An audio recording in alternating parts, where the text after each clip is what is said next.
This is Kitten Features, and you're listening to ShowX Live with Ken in the student accommodation all the way in Scotland. Wait, that was years ago. You're listening to ShowX Live with your favorite Scotsman Ken, currently residing in the US of A, and Wayne, mostly from Colorado. Hey, wait a second. I'm on the show too, and I don't get any billing at all? Well, I know how to solve this. Soldater, Fremad, March!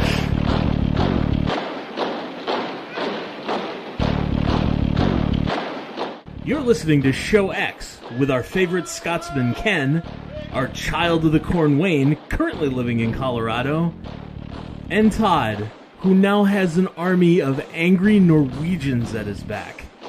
Enjoy the show!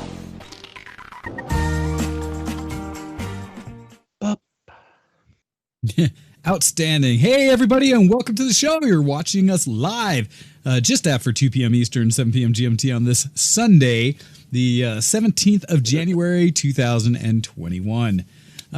Welcome, everybody. Today, we're going to be focusing on a little bit of shininess when it comes to technology, as we were kind of prefacing with our discussions of time in Vegas of yore in history.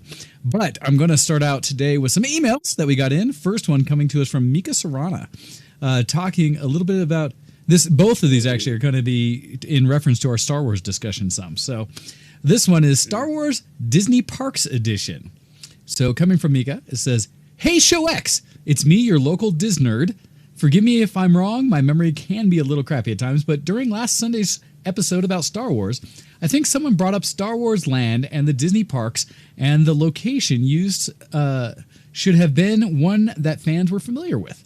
As a person who loves the Disney parks and Star Wars, though I'm not as knowledgeable as her husband is, and has been developing a possible future Disney park, I wanted to share with everyone some history and other info about the new and already beloved Star Wars Galaxy's Edge. Development of a Star Wars themed land started in 2010 that would have had the characters and settings of the original trilogy, including Tatooine and Endor. In 2014, the ideas were scrapped by Kathleen Kennedy and Bob Iger, Walt Disney Company's CEO and chairman at the time, until the new films were released. The first public announcement came on August 15, 2015 at the Disney 23 Expo, a Disney convention. That development was starting on the Star Wars themed land for both of the domestic parts. Bob Chapek, chairman of Walt Disney Parks and Resorts, stated that it would be a land that will, quote, introduce you to Star Wars planet you've never seen before, a gateway planet located in the Outer Rim, full of places and characters familiar and not so familiar. In November 2017, it was revealed that the planet portrayed for the land was called Batuu, which appeared in a 2018 novel, Star Wars Thrawn Alliances. The village the land was based off is in Blackspire Outpost, which was mentioned briefly in the 2018 film Solo, A Star Wars Story. Locations I was going to say, I thought I recognized that name. No, that's, like I said, this is history I do not have, so I'm very curious where it's going. Locations of the park are inside Disneyland's park in Anaheim, California, and inside Hollywood Studios Park at Walt Disney World Resort in Orlando, Florida. As you walk around the land, you'll encounter characters from the films such as Rey, Chewie, Kylo Ren, and the Stormtroopers. Upon meeting any of the characters, they may act out what they are supposedly story events between The Last Jedi and Rise of Skywalker. Actors from the films reprise their roles for the attraction Star Wars Rise of the Resistance, as we are also introduced to characters for some of the animated series as well, such as, Hondo Onaka from Clone Wars and Rebels in Millennium Falcon Smuggler's Run. Hardcore park fans might recognize that a local cantina's music is provided by R3X, pronounced Rex, a droid that was first seen as RX-24, aka Captain Rex, in Star Tours. Oh, cool. And let's see, at first, I also was a little upset that they did not include well-known locations from the Star Wars land, but in the long run, I see that they had future plans. Guests that enjoy the land at the park can now experience their own story on the planet by playing Star Wars Tales from Galaxy's Edge, a VR game available on Oculus Quest. I've personally started playing it and find it slightly confusing at times, but highly enjoy the gunfights. Many resort hotels at Disney World accompany a theme from one of the lands or parks. Recently, an announcement was made for Star Wars Galactic Star Cruiser, a resort hotel that will be located near Hollywood Studios scheduled to open later this year. In a way, this hotel will almost be its own little park, as guests staying in it can have lightsaber training and duels, an extension of the Jedi Training Academy at Hollywood Studios, interact with features of the hotel as if they were in a Star Wars universe. Creatures and droids will also be acting as hotel staff and butlers, explore and pilot spacecraft, and go on, quote, secret missions that are personalized for each guest. Guests staying at the hotel will have a direct-to-Star Wars Galaxy Edge shuttle pod, a transportation system made to resemble taking off, traveling through space, and landing on the planet's surface and back. As far as I can find online and have heard, Star Wars Galaxy's Edge is only going to be at the 2 domestic parts, unlike Avengers Campus currently in development, which will appear at Disney California Adventure in Anaheim, Walt Disney Studios Park in France, and Hong Kong Disneyland in, well, I'm sure you can guess. The location of Batuu in the long run wasn't so random after all. I hadn't realized that it was actually based off a location that was mentioned in the books, and hope that maybe future projects can start to bring back some of the other locations featured in books and other shows. That coming to us from Mika. Well, I appreciate the history lesson, because I, of course, did not follow that myself. The development of Galaxy's Edge and what became the parks. All news to me, yeah. I could not remember the name of the planet that it was set on. So, yeah, no, that's good. I mean, it looked like Tatooine, but it wasn't Tatooine. I knew that. Yeah, exactly. It had that feel, but I thought I remember that it was supposed to have a tie-in to the sequel trilogy, because that was the big push from Disney Lucasfilm. I actually have a little follow-up. There is an art of the Mandalorian book that apparently says in that book that it was Kathleen Kennedy's idea to bring on Dave Filoni and Jon Favreau in the first place. Okay. So, hey, credit given. We said it on the show last week that we're delving into the realm of the rumor, and so I'm not surprised that a bunch of stuff that we talked about was BS. But that's why we usually be that warning, right? We knew it was a high possibility. Yep. Yeah, we were talking based on what we had known at the time, what we had learned. So it happens. Yeah. Well, and I never buy those art of books. So yeah, it's a challenge. It's almost a challenge because there's so many places to be referenced that information can come about, and unless you consume all of it, you may miss out. So I have a second email here that I was warned ahead of time is a challenge mode email from Ionis, of course. And how many pages is it? So when he mentioned it to me yesterday about the potential of what this challenge would be, he mentioned that I may have to real-time adjust some of the language used because he was going to be very emphatic. What he did not tell me was that it is also, perhaps, his most epically lengthed email to date. Ooh! All right, I'm going to go get a drink, maybe go to the gym for a quick workout. If everyone is ready... And I'll be back. Maybe we'll be halfway through to that point. We'll see you next week, everybody! This one is titled, Manufactured Outrage, The Ionis Strikes Back. Oh, boy. Good. You phallus-sucking, nerf-hurting mother truckers. Well done. Wow. How dare you make a trucking Star Wars show and not let me know? As an act of retribution, you're receiving this email. I am also obligated to go to the WoW forums and whine about how my class is underpowered and lacks mobility. Because of retribution. Okay, funny other way, you trucks do not deserve a single joke from me after that last week's show. Now, let's talk effing Star Wars. Gee whiz. First, my bias. I'm not the biggest Star Wars fan. I didn't cry or fart or hit climax upon seeing Luke Skywalker in Mandalorian. The only strong reaction I had to Star Wars might have been a gagging reflex triggered by the sequel trilogy in the cinema. But I paid too much for that bucket of popcorn and Pepsi to let that involuntary reaction take the better of me. Star Wars is just a franchise. A bunch of really good stories told in a compelling way, nothing more or less. It is, however, my chosen hobby. A narrative I decided to support with my time and or money. So I am understandably effing uneasy that people who seem to have an acid-induced vision of the franchise are at the helm of its creative development. And when someone comes in and tries to give Rian Johnson a BJ because he wrote an equivalent of postmodernistic deconstruction of, quote, the hero of 1,000 faces, I get a little miffed. And to take a step back from the hate, I think while both Mr. Abrams and Mr. Johnson take some responsibility for their job, the core problem lies with the people who hired and supervised them. And you know what? I can have a civil disagreement with someone who loved prequels or hated Clone Wars, as long as our conversation is meritorical in nature. It's fine to have different opinions about what is best for a made-up universe. It takes us re-examine our point of view and see things in a new light.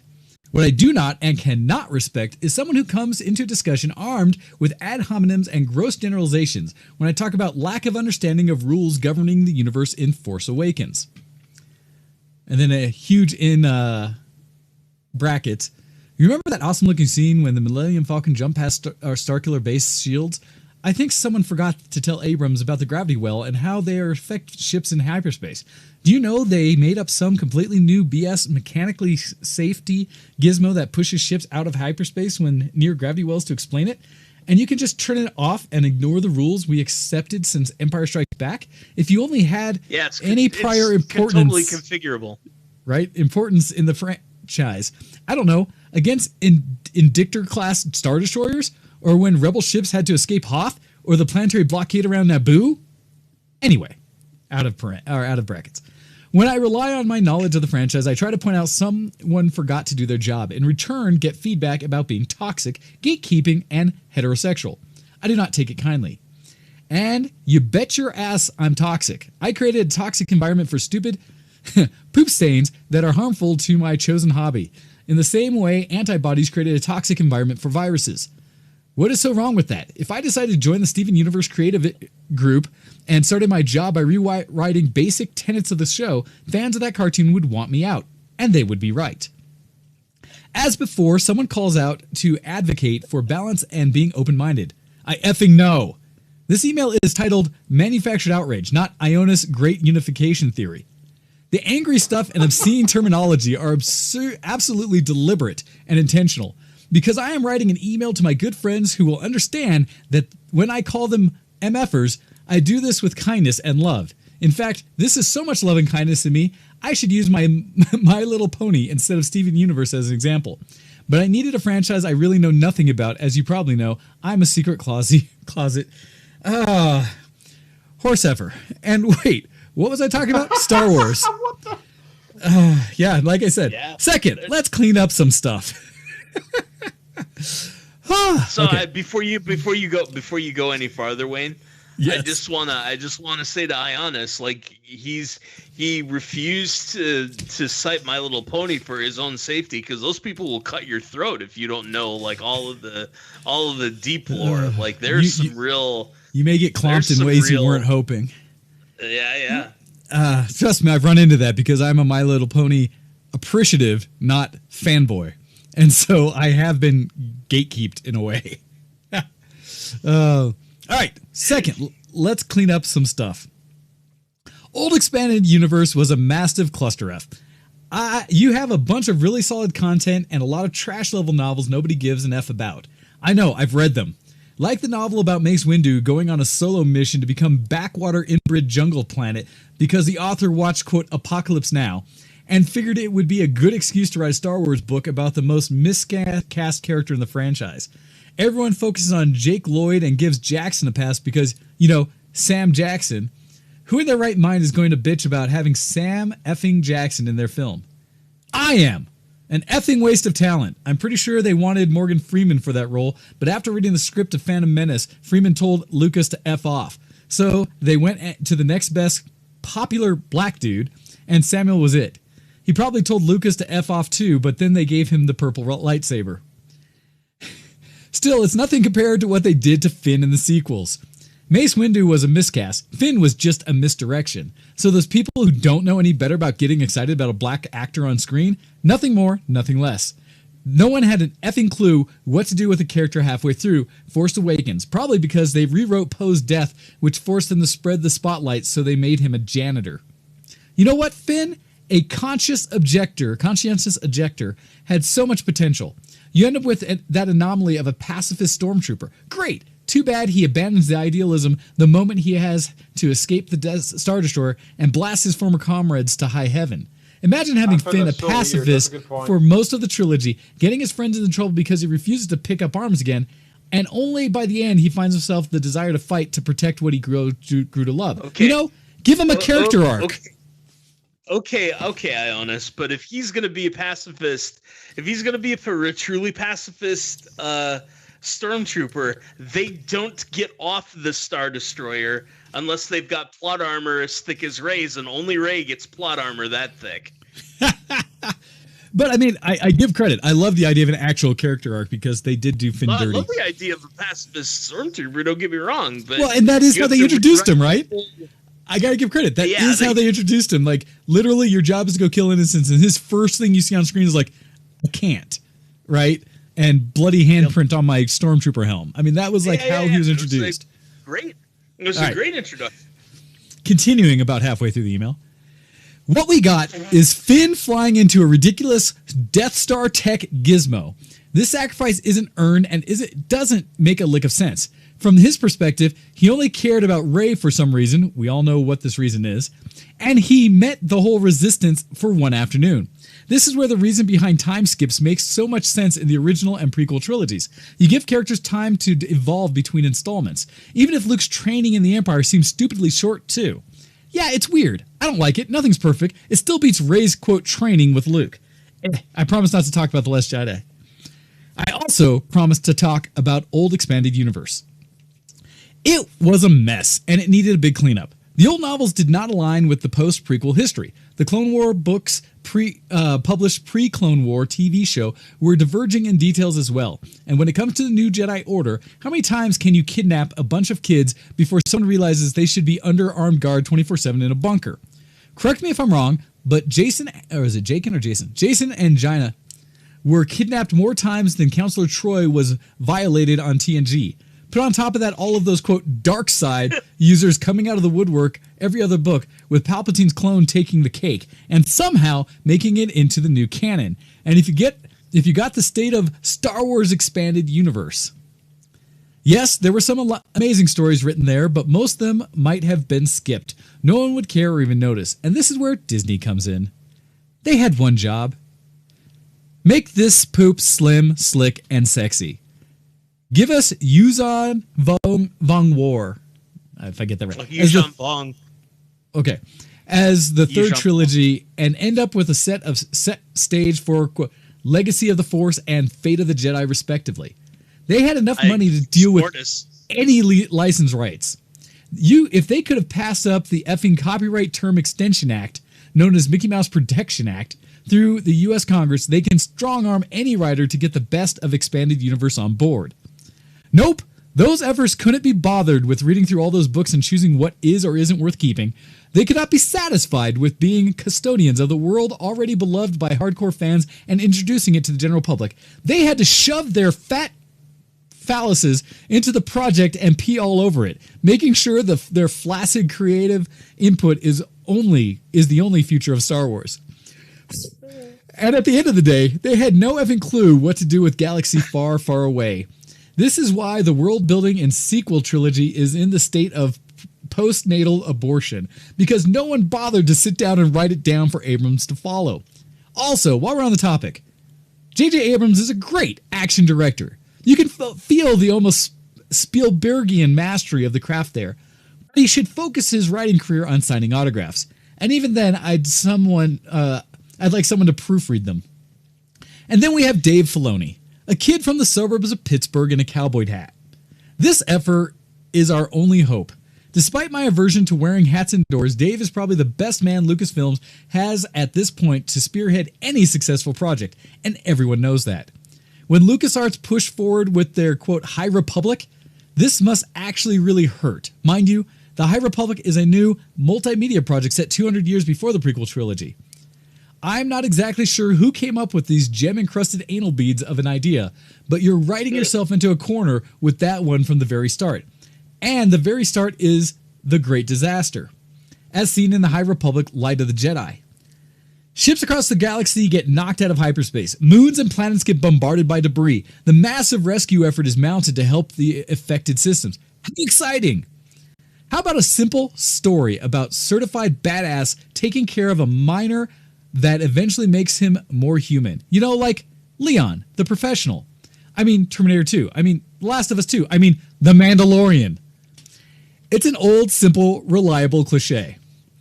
I cannot relate to Mervyn Getter, a third-class scan technician who is the first person in Hetzel's system to detect the threat of the Great Disaster, or Avar Kriss, a selfless and noble Jedi Master who coordinates the relief efforts for Hetzel Prime. What I'm trying to say is, keep it simple, stupid! This is what Mandalorian did exceptionally well. You don't need massive starships, doomsday weapons, or the galaxy in peril to create good sci-fi.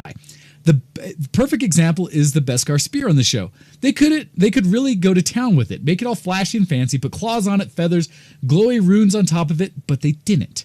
It was as simple as it could be, a weapon. Nothing less, nothing more. Same with Moff Gideon's vessel. It wasn't some kind of experimental super ship. It's not even that classic Imperial Star Destroyer. It's just some auxiliary Arquintans class light cruiser, because Imperial remnants, and I love the term was used on the effing show, just doesn't have any capital ships to spare. And I bet once we actually see an Imperial Star Destroyer in action, it will feel like an absolute juggernaut compared to everything we've experienced on the show so far. The only unique thing in Gideon's arsenal were the Robo-Troopers, because frankly, you cannot consider normal Stormtroopers an existential threat to a bunch of Mandalorians. And of course, the Darksaber. But that's a discussion for another time. To finish it, I can completely understand how there can be a rift between the different creative teams in Lucasfilms, and I for once want to see both groups continue their respective works. We'll see in a few years which team managed to secure the love and devotion of the fandom. We will stress test this Star Wars fatigue hypothesis in practice once we have a chance to compare results in real time. I will actually follow to some extent the development of the High Republic, just because, who knows, perhaps they'll manage to find a gerbil at the end of those anal beads, and when they do, I want to be there to see it. So I could admit I was wrong, and now I have more good Star Wars to enjoy. And I will scream, I wouldn't home. Go. I don't. You all, I'm going home. I own this. Nice email. I wouldn't hold my breath about the High Republic, considering one of the characters' names is an anagram of Leo the Tenth is gay. It's actually.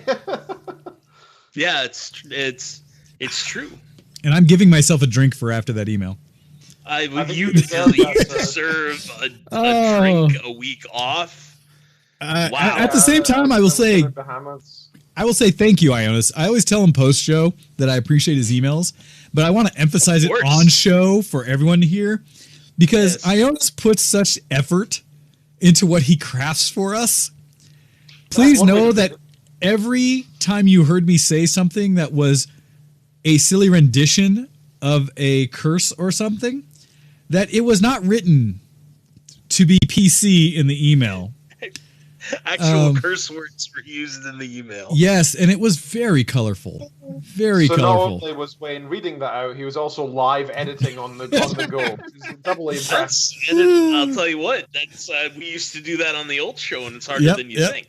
I was gonna say I have a practiced eye now, and it's one of those things where there's a balance between reading comprehension, just straight reading and being able to verbalize it, trying to pronounce things in somewhat a meaningful way where you'll hear me stumble at times, being able to somewhat comprehend what's in the email while reading it, because I don't pre-read them, while also being able to edit anything I feel like has to be edited for air. And some of those real-time decisions were like, I will say anal beads, but I will not say the things around it.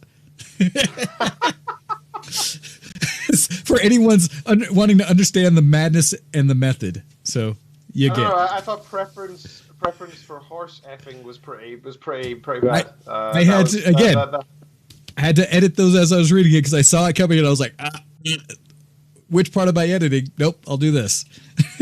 But no, big shout out, Ionis. You have captured some really interesting concepts in that and thoughts about the whole universe. Because admittedly, I've not read all of the books in Extended Universe. The ones I've read, I've quite enjoyed. But I didn't by any means go through the entire realm. I used to go to the bookstore and see the shelf of just Star Wars porn, and it was massive. It's like going to Forgotten Realms in the D&D realm and just seeing like you see TSR on a book spine, and you just see like an entire section of the store delegated to D&D books. Like, have I read all those? Nope. So I absolutely probably missed some of the bad ones. But you're right. I think the thing he said that was probably the biggest hit for me is the whole part about Disney. You had one job. You could have curated all of the old material and made a conscious decision about what to present based on what was good or not. And like I said, the excuse about not wanting to pay for licenses off some of the books is the biggest garbage in the world, because Disney, you have more money than you know what to spend on. Yep. Okay, they made their initial investment back in global box office for the main saga. Yes. Right? The sequel trilogy, right? Yeah. Okay. Now, I mean, imagine what would have happened with episodes 8 and 9 if the story had been good. They would have killed, right? It would have. Right? They could have been writing their own checks every step of this way. Well, we're talking about Avengers Endgame, Infinity War, and Endgame territory. Yes. And the only reason, and again, like, I honestly mentioned New Jedi Order and Fate of the Jedi. They absolutely could have given us Mortis in 3 films. Like, that could have been the story that this thing that Qui-Gon Jinn and Master Yoda thought was absolutely true about Anakin Skywalker being the chosen one of the chosen one prophecy, and that they potentially were misinterpreting what the chosen one prophecy meant was absolutely 100% correct. And that he was chosen not to bring the Force in the balance, but he was chosen to be the embodiment of the balance. And wow, would that be a great story? That would have been so much better.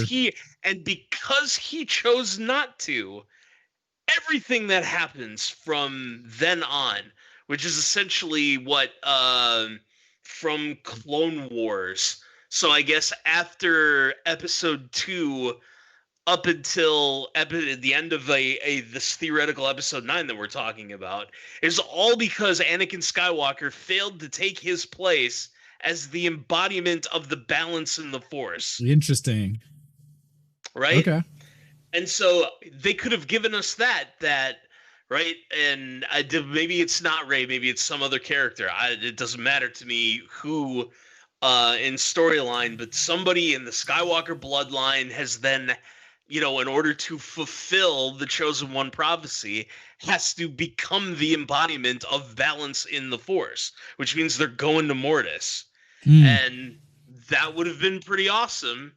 And certainly more interesting that the universe is gray and boring, and the stable hands of Force user, you have no reason to care about him, but he's a Force user.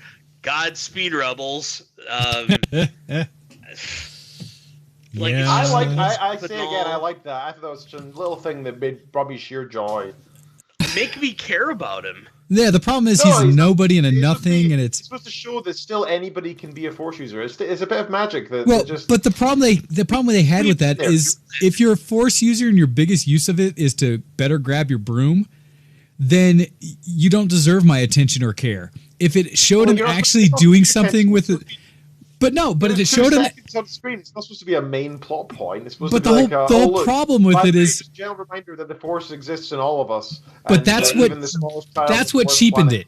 That's what cheapened it, because if they'd actually used it as that character was potentially going to break away from the status of being a stable hand and go against the system, that they themselves were going to do something with the Force, I might have cared to suddenly see a use of the Force. But it wasn't. It's a throwaway character. I mean, so I think you're being a little harsh, Wayne, because I don't think you can expect that of a grade school aged child.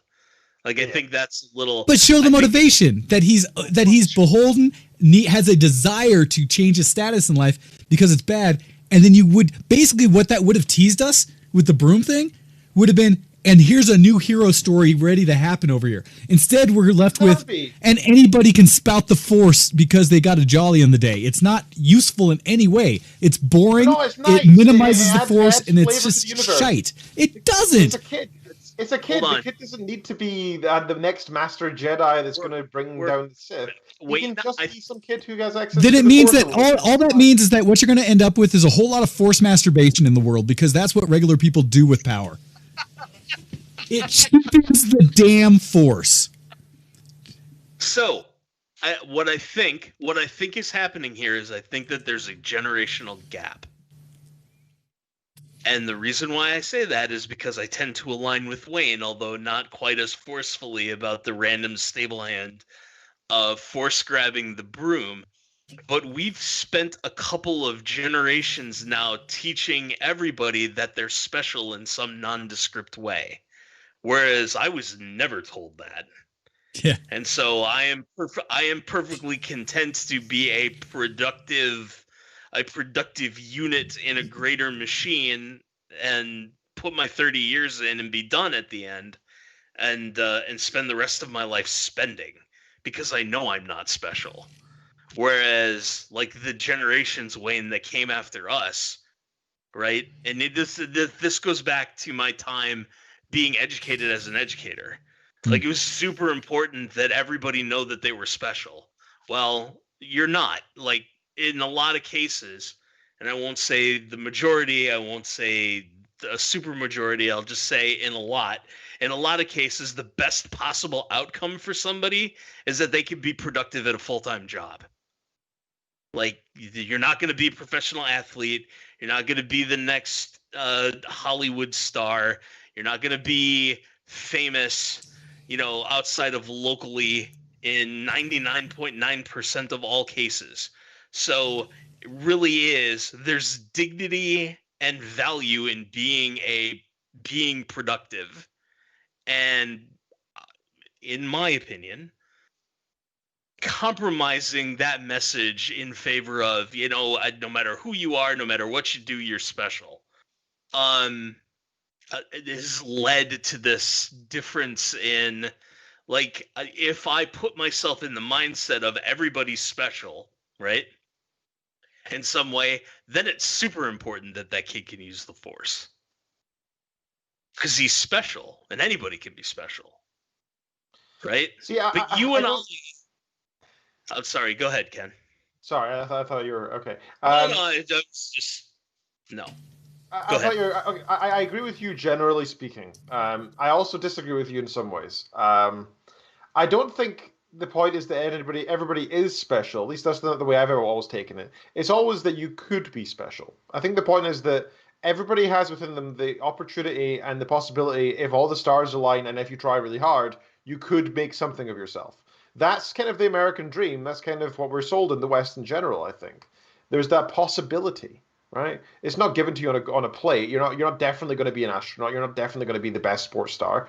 You could fail, or you could only get halfway, or you could give up early, or you could get pregnant and it ruins all your plans, or whatever. Right? All these things are completely legitimate and possible.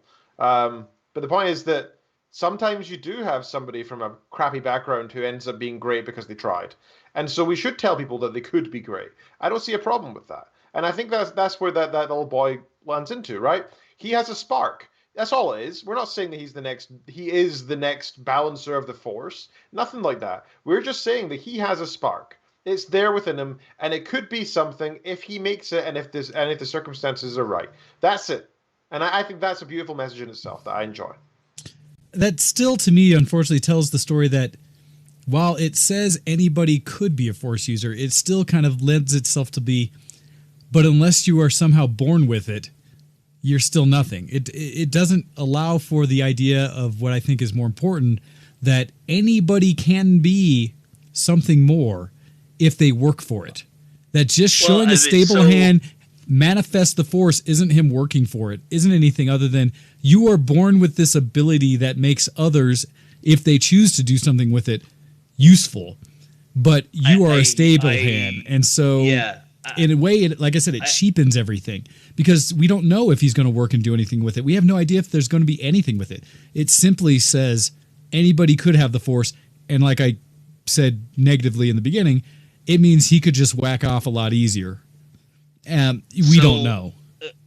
Okay, so Wayne, I understand where you're coming from, but I also kind of understand Ken's point too. Thinking about it in context of the storyline, that kid doesn't have a mentor, right? Okay. So to put it in the sports context, he could just be some dude playing basketball at Rucker Park in New York who's like really great at basketball but never got to play at in AAU, never went to college, never got discovered, never got drafted, maybe has unrefined but potentially NBA caliber skills, or certainly like European basketball league. He could play in France or Greece or Germany or wherever, and get discovered potentially that way. That'd be another route to playing in the NBA. But because he didn't have that mentor for whatever reason, right? He's never he or she is never doesn't have the opportunity to really refine the raw skill into something, let's just, for lack of a better word, transcendent. So I agree with that. Yep. I understand both points. I thought it was sort of meh. Because I don't care about this kid at all. So what that he can use the Force. But I also understand the idea that him using the Force doesn't mean that he's going to turn into anything. So I think I fall in the middle, strangely. Podcast first, Octail in the middle. Yeah, Octail not on an extreme side of an opinion. Polarized discussion. Who's pounding on tables. What did we do? I'm old. Age. Nah, but okay. So admittedly, that's kind of one of those subject things that I think still garners opinions on all sides of it, and we're not going to solve here. But I do appreciate heavily, Ionis, you bringing us back in with the conversation. I will not apologize for not letting you know ahead of time further that we were having specifically a Star Wars show at the time. We did advertise it of the day. You should be watching what we're doing by following our Twitter and our social media feeds, and you should tune in every week live to be a participant in the show. But you also exercised, Ionis, the ability to get back with us by writing emails, which we absolutely read, even when they're at length and depth and challenge that you provide, that we will engage with you. Everybody, if we ever get more popular, we're not going to like forever guarantee that we will always read out emails. Just by the way, like I don't want us to get to the point we have cleanup shows that are rant-a-thons, but it's just email shows. Like we are just reading emails today. That would be in keeping with the podcast from the olden times. So hey, but at the same time, emails from Alex Jones types, and we have to talk about frogs turning gay for 45 minutes. I've deleted or not read an email or two because they were not on subject or anything to help us. But yeah, let us fall into that problem, right? Oh no, let us run into the problem where we have so many emails to curate each week that we unfortunately can't get to them all. We used to have that problem on Octal and Hordak back in the day. And so wouldn't it be nice to get there again? But with that said, I would love to have an overfull email box rather than an underfull email box. Absolutely.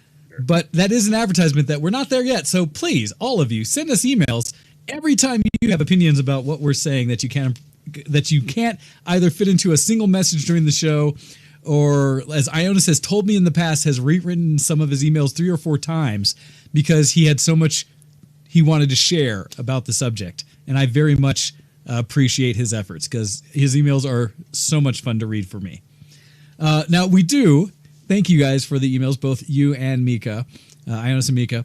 We do want to talk a little bit about what's been going on in tech in the last week, as it has been what we haven't been able to see in person because of everything that's been going on, a celebration of technology and shiny new things through the art of CES, the Consumer Electronic show that is kind of still happening, but just happened digitally in this last week.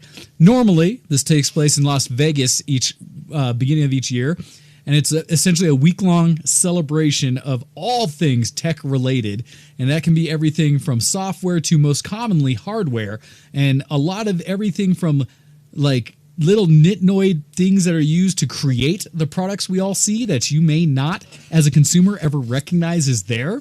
We've had the opportunity, Todd and I in the past, to walk the hallowed halls of like the Korean, Taiwanese, and Chinese market side of CES, which is a whole lot of little booths with things like hinges. Oh my God, ink. Yeah, like little LED lights and hinges and batteries and this one microchip component that does this one thing really well, who are trying to sell that to the bigger companies to incorporate in your new cell phone or your new computer or television. You have all the way from those to the full-on what we will see in front of our face and be able to recognize consumer products.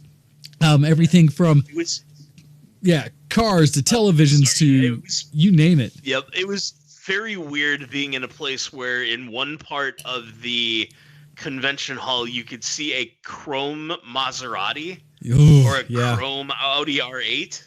The one where I literally saw members of Boys to Men being let in to be sitting in it, to go sit in it. Yeah, right.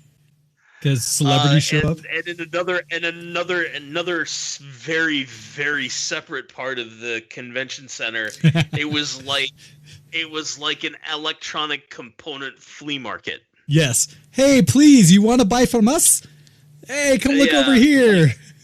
Basic booths, plastic trays in a lot of these places. The way I would describe it, Octail, it was the difference between the components that had the obvious, like, full setup, built booth with the ways you come in and how the displays are all set up and the obvious knowledgeable booth babes and such, to the companies that the guy is sitting in the back of the thing with his hot pot cooking his lunch because he's the only guy that gets to run the booth the entire day, just waiting for someone to maybe come look at his wares. Yep. Oh, that's so sad. He's part of the 10% of the people at that place who aren't on an expense account. Right? Yes, the people actually, you could see that difference when we talk about Vegas differences. The companies who are there trying to just make themselves known because any sell they make is going to change their lives, to the companies who are just like, we come here because we have to, because it's expected of us. And here's our private jets. We have the suite at this hotel, and we have this whole entourage, and the production we put together. Well, what's interesting is this year it was all virtual, and the difference in that is that, admittedly, it was much less attended because a lot of those small nothing companies essentially did not, because they're not showcasing things to the public. And a lot of those companies we talk about in those other halls are there trying to make deals with other companies to actually create business, like specifically manufacturer, producer type of back and forth production deals, right? They want to be the component salesman for the television and stuff like that. And so they weren't at the conference and they didn't present anything because this is all digital.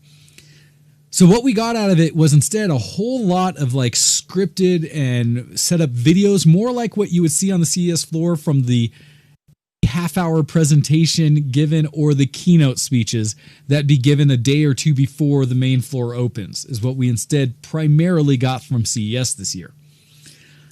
Now, in doing that, it also means that the coverage you're getting from us is us just kind of curating to some degree the kind of various things that came out. Some of the best ofs from other organizations, like I think I'm looking at some of what Engadget supported and said, to some of what Digital Trends brought up, and CNET and some like that who have access and they get things sent to them. Much like Todd talked ahead of time, Linus Tech Tips, right? Linus, their media group, got sent items from Razer, from Sony, from LG, that they were able to do their own virtual CES internal to their own offices. That's pretty neat, actually. That's how big they are. Cool. If you ever want to know where the power players are, we are no Linus Tech Media Group. But no, certainly not. But it's interesting because we still have this wide range of products that were highlighted. And so what I'd like to talk about a little bit, probably after the break, I'll probably throw in a quick thing. be able to refresh my drink and such so that we can get into this after the break, as well as I'll share some of the links that I'll be posting through today so you guys can follow along, is everything from kind of the absurd or wild in like tech that's just kind of for the sake of tech versus maybe useful. I don't know if that's the right way to say, or it's just kind of neat in some way, to hopefully focusing on one of the things I want to see is some of the tech that's actually going to be available this year that consumers can buy and may care about, right? Because I know there's things I'm looking forward to every year in technology and where the progression is. And I'm also looking to see if there's any major innovation in the space of technology. And so if it's all right with you guys, I'll queue up a break a little early. And then we can get refreshed and then come back after this and start talking about CES 2021. Sounds good. All right. So with that, I'm going to play a song. I'll put some chat in there for the links we have, and we'll be back. This is going to be, because I wanted something that just said tech, a Tetris remix on OC Remix called Tetris Type Z, or Tetris. And then it'll be about 3.5 minutes, and we'll be back right after. Wait a minute. We don't have a sea shanty lined up. I don't yet. I know this is supposedly the year of the sea shanty. Stephen Colbert has told me that many times. So it was funny. A few days ago, I was telling Lexi about how this is the year of the sea shanty, and she was like, "What are you talking about? Why do you keep playing sea shanties?" And then, like 3 days later, Stephen Colbert mentioned it's the year of the sea shanty. She's like, "What's going on? How did you know he was going to say that?" So I have to go one further. I didn't know that a sea shanty was a song. Really? Oh, until wow.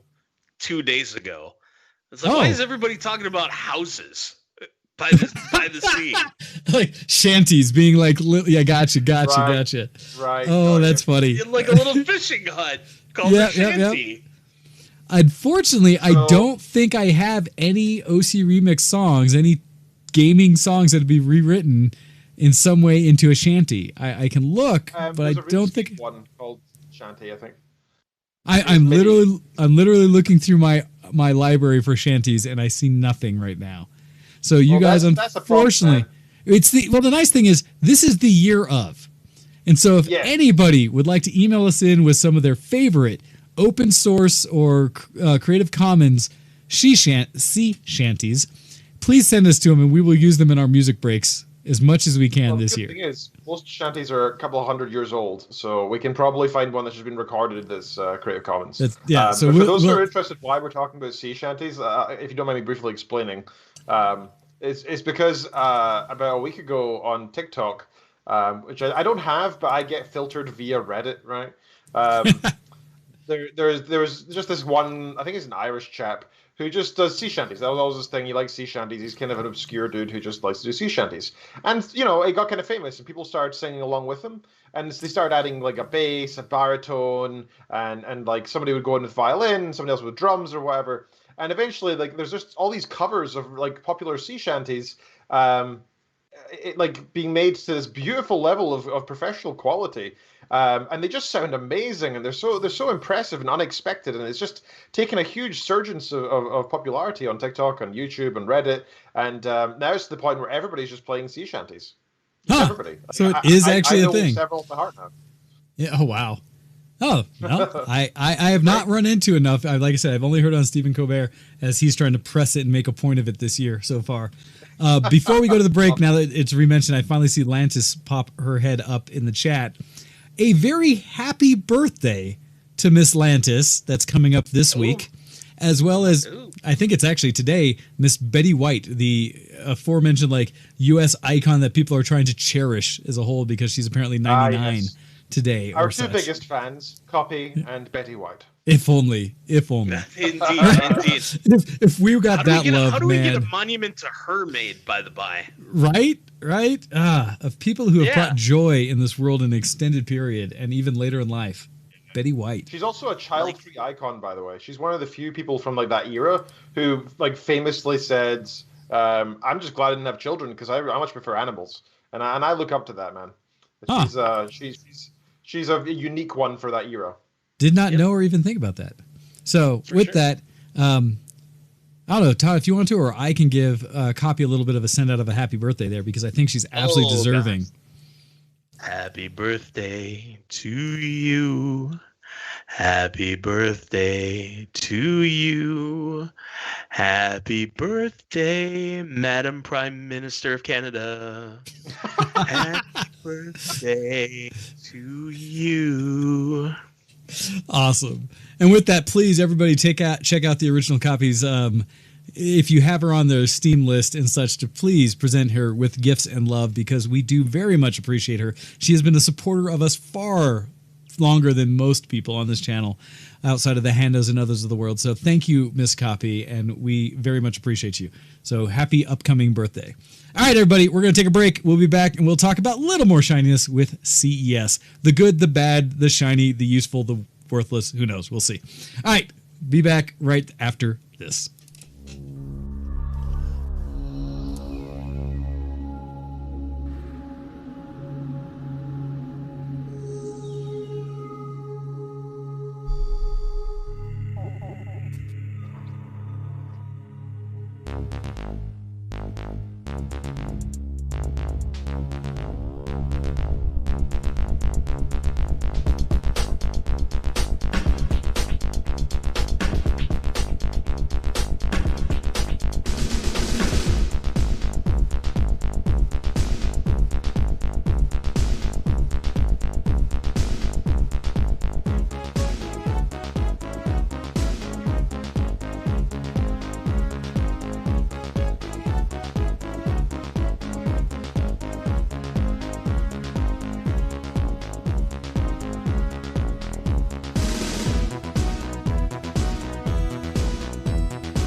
You're listening to ShowX on VtWProductions.com.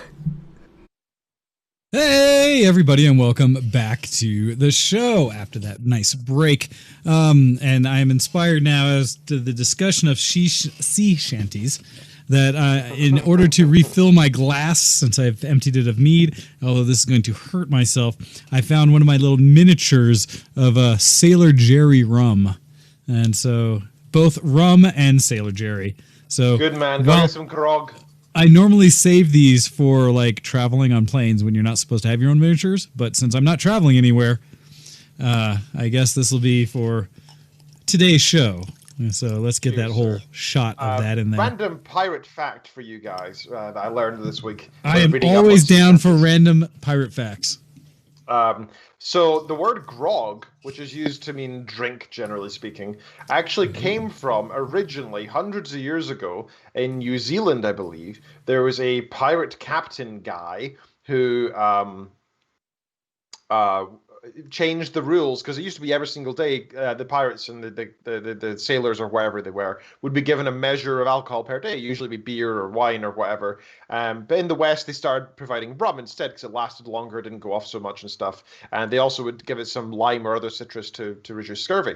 But what they started doing is this one captain said, from now on, it must be 4 parts water and 1 part rum to ensure hydration of the crew. And so that's what started happening. They called it grog because he had this type of cloak that was made of grog skin or something. It's some unique type of, I don't know, cloak that used to be made. And he was a bit of a weirdo for wearing it every day. Like, he wouldn't be seen without this cloak. And so they used to call him Old Grog. And so they started calling the drink that he provided some grog. And for some reason, some random sailing captain's dress sense from hundreds of years ago shaped the way that we still call rum today, to grog. So interesting. So I did realize, like, because I've done pirate parties and I do support the lifestyle in a way, that grog, I had thrown one pirate party where all we had was rum, but we did have traditional grog. And so it was very lightly with rum, but mostly water and some lime for the, like you said, to avoid scurvy, and then a lot of serious rum.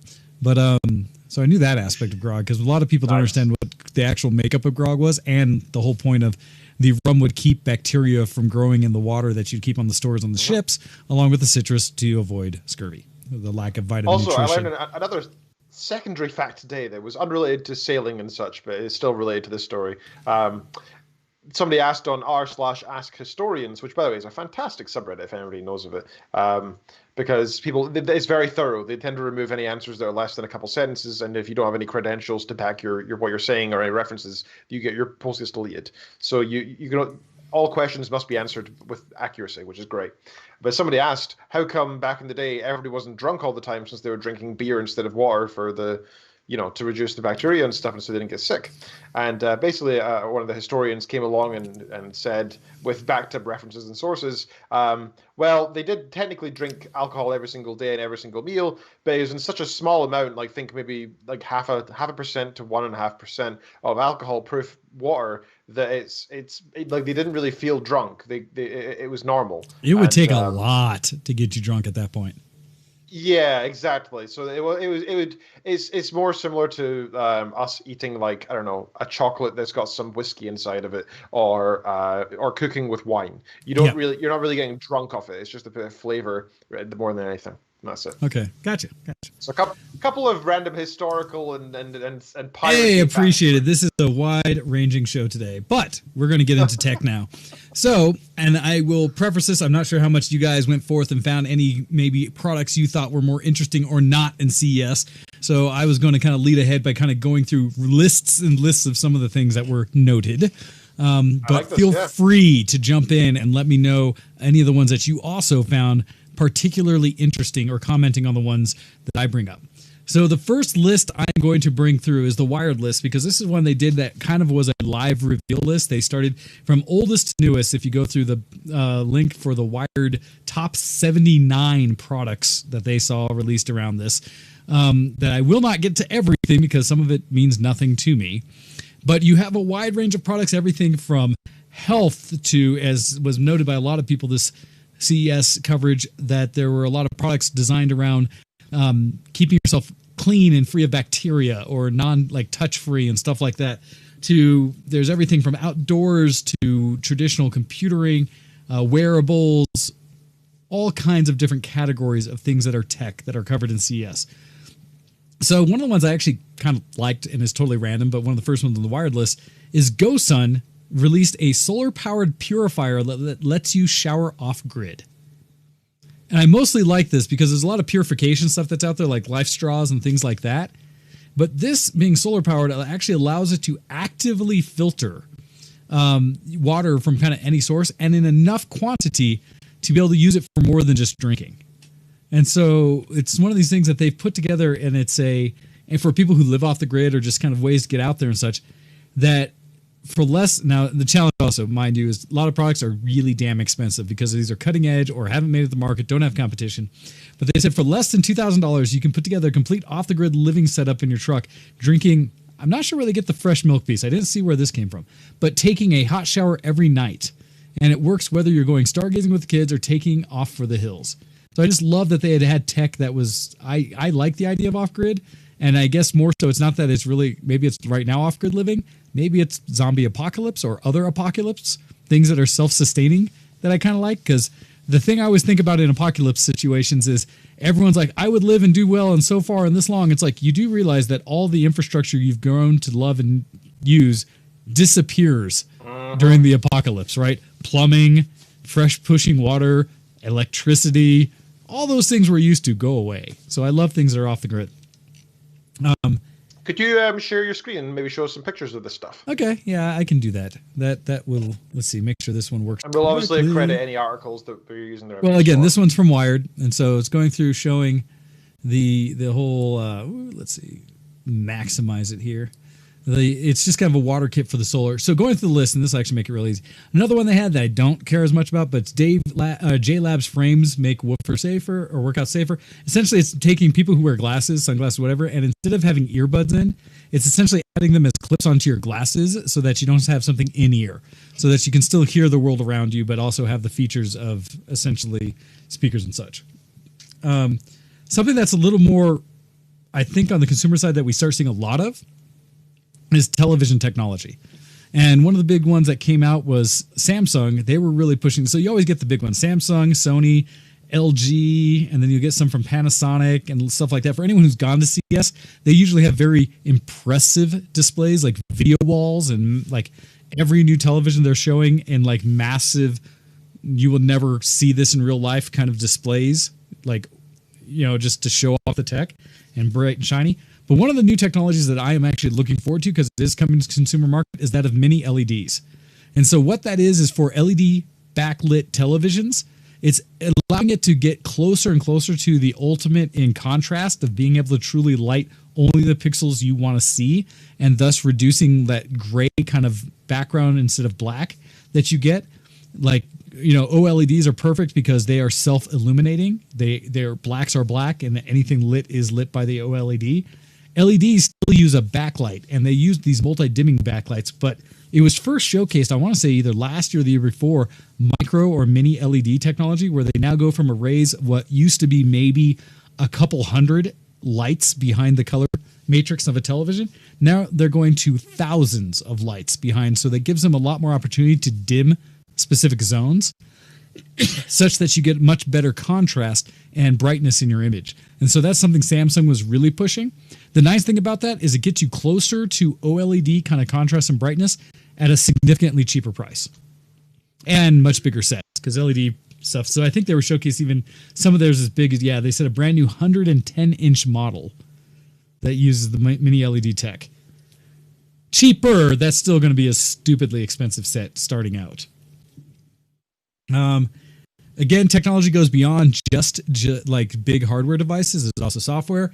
So there's a keyboard app that claims that in changing the way they lay out the keyboard, that it improves typing accuracy. I don't really know or care much about that, but cool. I find it very interesting, and I really wish our society they did this maybe 30 years ago, but it's practically impossible for us to change over now without a huge year-long loss in productivity. It takes a lot of effort to get beyond QWERTY, because we're all used to QWERTY.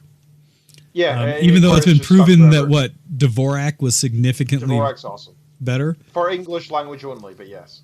Yeah, things like that.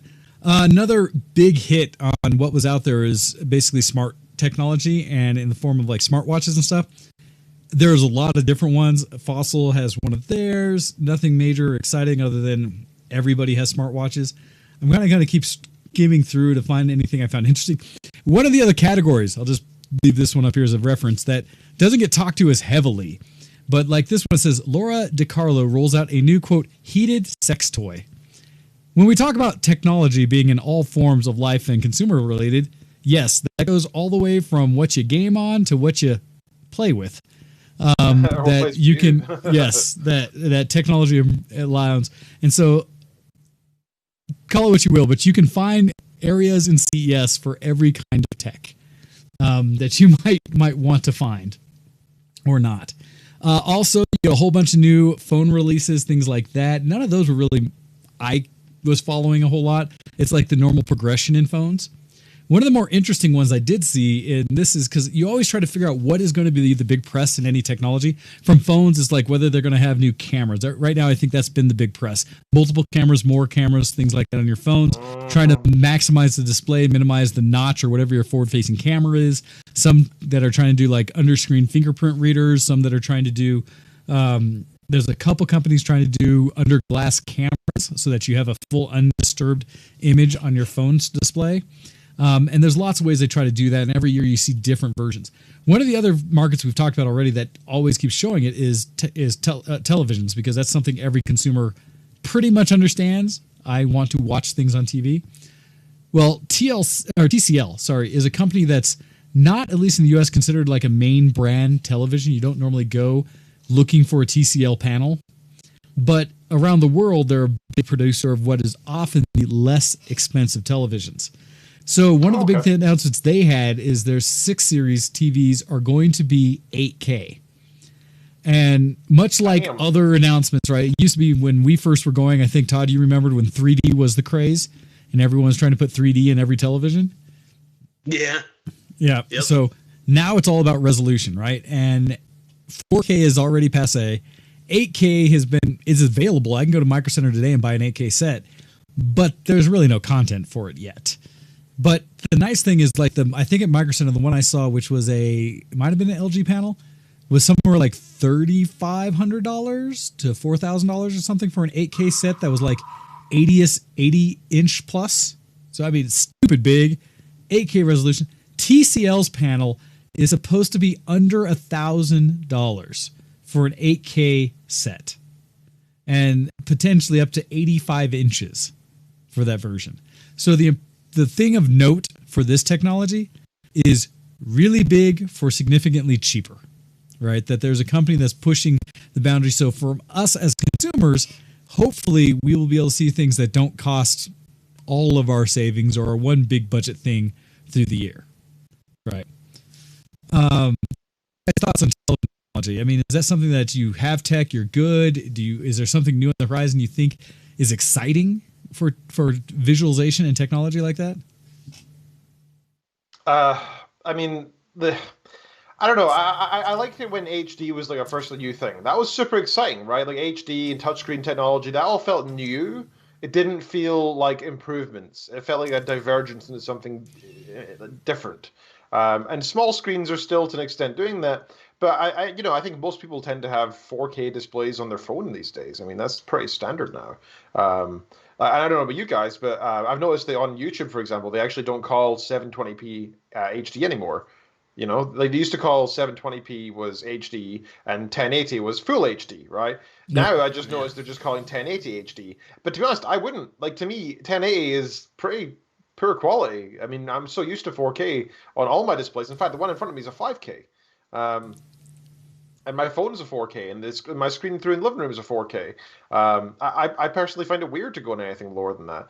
But I don't see 8K as much of a big leap, and it's not quite as impressive, I think, as 4K was from 1080, and that's because I don't know. I don't want to turn into one of those guys who claims we can't see that well or anything. So I think we can see the difference. There is a difference. Just for the price right now is so not worth it. And it's just not that interesting. You know, I don't feel the need to. I'm not saying you're saying I can't wait for an 8K monitor. I don't care. I don't even really care that much about like having an 8K TV. It doesn't really impress me. I don't really care that much. Don't know about you guys. Todd, what are your thoughts? I was gonna say I have not. I guess my phones and tablets are 4K. Question mark. Neither one of the computer monitors that I bought in the last 2 years is, and our TV's not, and I don't know that it's going to be anytime soon. Like the Mistress of Giggles and I were talking about picking up a soundbar. Okay. for the entertainment center, but I don't see us picking up 4K altogether. We may skip 8K altogether. Well, no, that makes total Although sense because 8K, I think 8K is going to be around for a lot longer than 4K because I don't know what 16K would buy you at that point. and I don't know anyone has the ability to push them. I think the highest prosumer camera available right now, because Linus was following it, is I think Panasonic has a 12K camera, I think, now that they're starting to use, but it's all proprietary and such, so it's not like you can actually even create content in a higher than 8K, because they've been doing 8K on Red cameras for a while now and a few others. The challenge is, right, there's only a handful out there, and the market has just gotten to a point where I still have to pay extra for Netflix to stream to me in 4K. And so until 4K becomes the standard, I don't even see where 8K leads. But the challenge is, I think what you're running into is the television market in particular is interesting for me to follow, similar to phones in a way, but television more so, because every year they're trying to push the market. They're trying to put some kind of word, marketing scheme, something in front of consumers to try to entice you to feel like you need to purchase another TV, right? And it's a challenge because TVs are so cheap anymore that like you can go get a 4K TV for $200 right now for like a 50-inch 4K. It's dumb. I was shocked when I came to the US. I remember when well, admittedly, yes. 4K, it was for like the US audience. £800, you know? Yeah. For the US audience, we get it really cheap. I don't see the regional differences. I mean, in general, the prices have gone down across the world. Oh, yeah, absolutely. There is a clear difference. Yep. It's just such an interesting thing to see, like, why is it pushing in a certain way? And for televisions, that's been one of the ones that I think they try harder to force the industry to get excited about something than anyone else. Like, the TV market tries to, like, because they pushed it a while to make curved televisions a thing, and everyone went, no. But curved monitors, people are cool with. I like my curved monitor in front of me. Looks great. Makes sense. Right? But a curved television? Absolutely. And when you talk about like 8K, I don't need 8K from a television. I do want 4K from my monitor. This 2K is nice, but I miss some of the virtual real estate of the 4K. And I will talk about a 4K monitor that's on my list coming up from the CES because that's something I can use in my daily life. And like my 4K OLED television's gorgeous as heck. And one of the things that was announced is from the same company for LG, they now have like a version 2.0 OLED display that's come out that's essentially brighter, but that's it. It's just that like that's the big push in OLED technology is it's got brighter individual colors so that it looks better in broad daylight.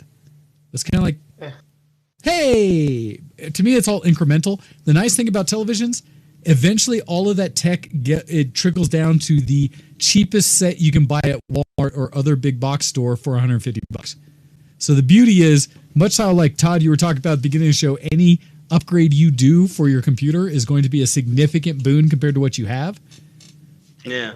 Same thing's going to happen in televisions. If you wait long enough, whatever you buy will be significantly better than what you owned. And so you can buy the cheapest. Even the integration of smart TVs was another big thing that made people go out and buy them, right? Because you're like, oh, I can get Netflix and Prime and all these other services immediately without having to have some external means like a computer attached. That's so useful. But since then... And then you put your password, tried to put your password into one of those apps the first time. It took you 65 minutes to do it, and you never did it again. Yep. I will give LG a lot of credit for their magic remotes, their motion ones that are like little like magic wand ones. They work surprisingly well. All right, but another when I bought when I bought the iPad the tail end of last year, I got the Apple Pencil Mark II with it, and that's been pretty fun to go into the productivity app of your choice or whatever and be able to just draw things rather than like on an iPad, and write letters and stuff and do internet searches and stuff. It's like, oh, I wonder what that is.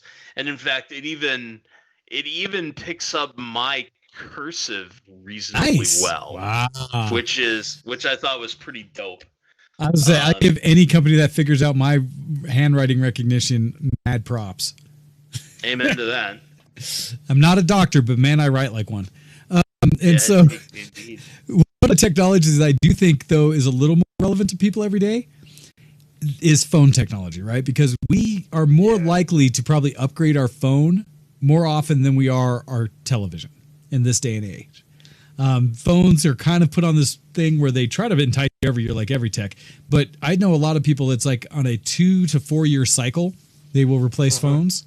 And so it's much more likely you will buy a new phone than you will before a new TV. Well, one of the new techs that people are putting out there, LG, has shown video of it, not a lot of detail, they kind of hid it behind other details and stuff, was a rollable phone that they teased, which is basically they showed that a person in the video, it shows the screen start at like a traditional phone form factor, whichever size that is, right, for a phone size. And as the person brings it up, the top of the screen lifts like another inch or so, and the screen rolls up with it. So it seems like a seamless addition to your screen or change of size of your display without it being like the fold phones that have the weird like center not screen kind of fold seam. That these ones are complete like whoop, and it opens. Okay, I mean, I'm interested to see where that goes. I mean, I don't necessarily see the appeal just yet. I mean, you guys watched the show Upload at all? I have not. I recommend it. It's actually quite good. That's a really interesting technology wherein the everybody pretty much has access to a smartphone, which they access by doing this. They go like that, and it appears on the L. Oh, gotcha. It does kind of like a screen, a virtual screen or something kind of shows up. And yeah, I don't know if it's inside their eye or something, or where it actually is, or if it's actually on their hand or what. But it's so cool. Like, it's so convenient. It's always with you. That's a clear, obvious, useful technology that I could see us one day moving to it. I can see why they chose that as like a futuristic looking phone. But rollable or stretchable screens and stuff. I mean, I can see where projectors are useful. That tempts me. The idea of having a phone that I can put on a table and then it appears on the wall, right? That's cool. Yep. I'm into that. But I'm really not that sold on stretchable or foldable screens. I don't want to fold up a screen. I just want to use it. Well, if I have an iPad that's too big, I don't ever feel like it's too big. Well, so that's the thing, right? I think what they're trying to do is create this market where you can have your phone that you shove in your pocket. That's normal and everyday thing. But that when you're watching content, especially of different formats, or in a lot of cases, what I heard a lot of people talking about was the idea of ebooks and stuff like that, that there are times when you may want a little more phone real estate, but you don't want to have two devices. You don't want to have an iPad and a phone. And so if you can have a phone that somewhat stretches out to, at times, kind of like an iPad, because I'm now going to sit down and read that document, read emails, things like that. And so that extra width or whatever real estate may make it a little more comfortable. I think that's what they're after. I think the challenge is, right, they have been talking about flexible displays for some time now. And trying to figure out what the use case for a flexible display is. Because not only did LG show the phone, I forget which company it was, showed a prototype, not really, but like mock-up of this could be a thing, of the virtual newspaper, right? The one that's like two scrolls. It's actually kind of funny because it's almost like old tech, but like two scrolls that as you pull open, the screen is in the middle. And so you can pull out this massive flexible display that's kind of like the size of a newspaper to read on. And then it scrolls down into the size of something that you could stick in your pocket. I don't know how useful it really is. It's something, though, that is at least closer to you may run into it and it may end up in your pocket. So I don't know. I'm one of the weird ones. I've been able to read on really small screens for a long time. I used to read books on screens that would make people nauseated today.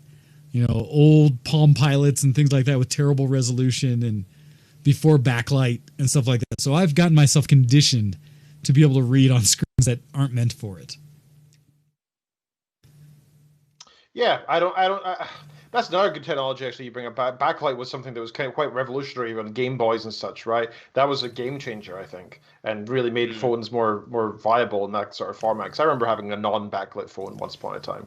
I remember my original Game Boy that I still have that has no backlight. Yep. I've got mine somewhere as well. Man, that was a pain. No, none of that playing in bed at night, not letting the parents know, right? Had to have a reading light on to be able to play your Game Boy. I remember doing that too. So just thinking about future tech that doesn't exist yet or is in a very rudimentary form. What kind of technology would interest you guys in a new phone? What can you imagine that you would want to actually would make you definitely buy a new phone? And you're like, holy crap, that's cool! I have to buy it. We talked about this a few weeks ago. Like, I just want my phone to make phone calls. You call on your phone? Right, when we were talking about mobile gaming, right? Yeah, I don't want or need my phone to do a lot. I make phone calls with it. I send text messages with it. It tracks my Fitbit.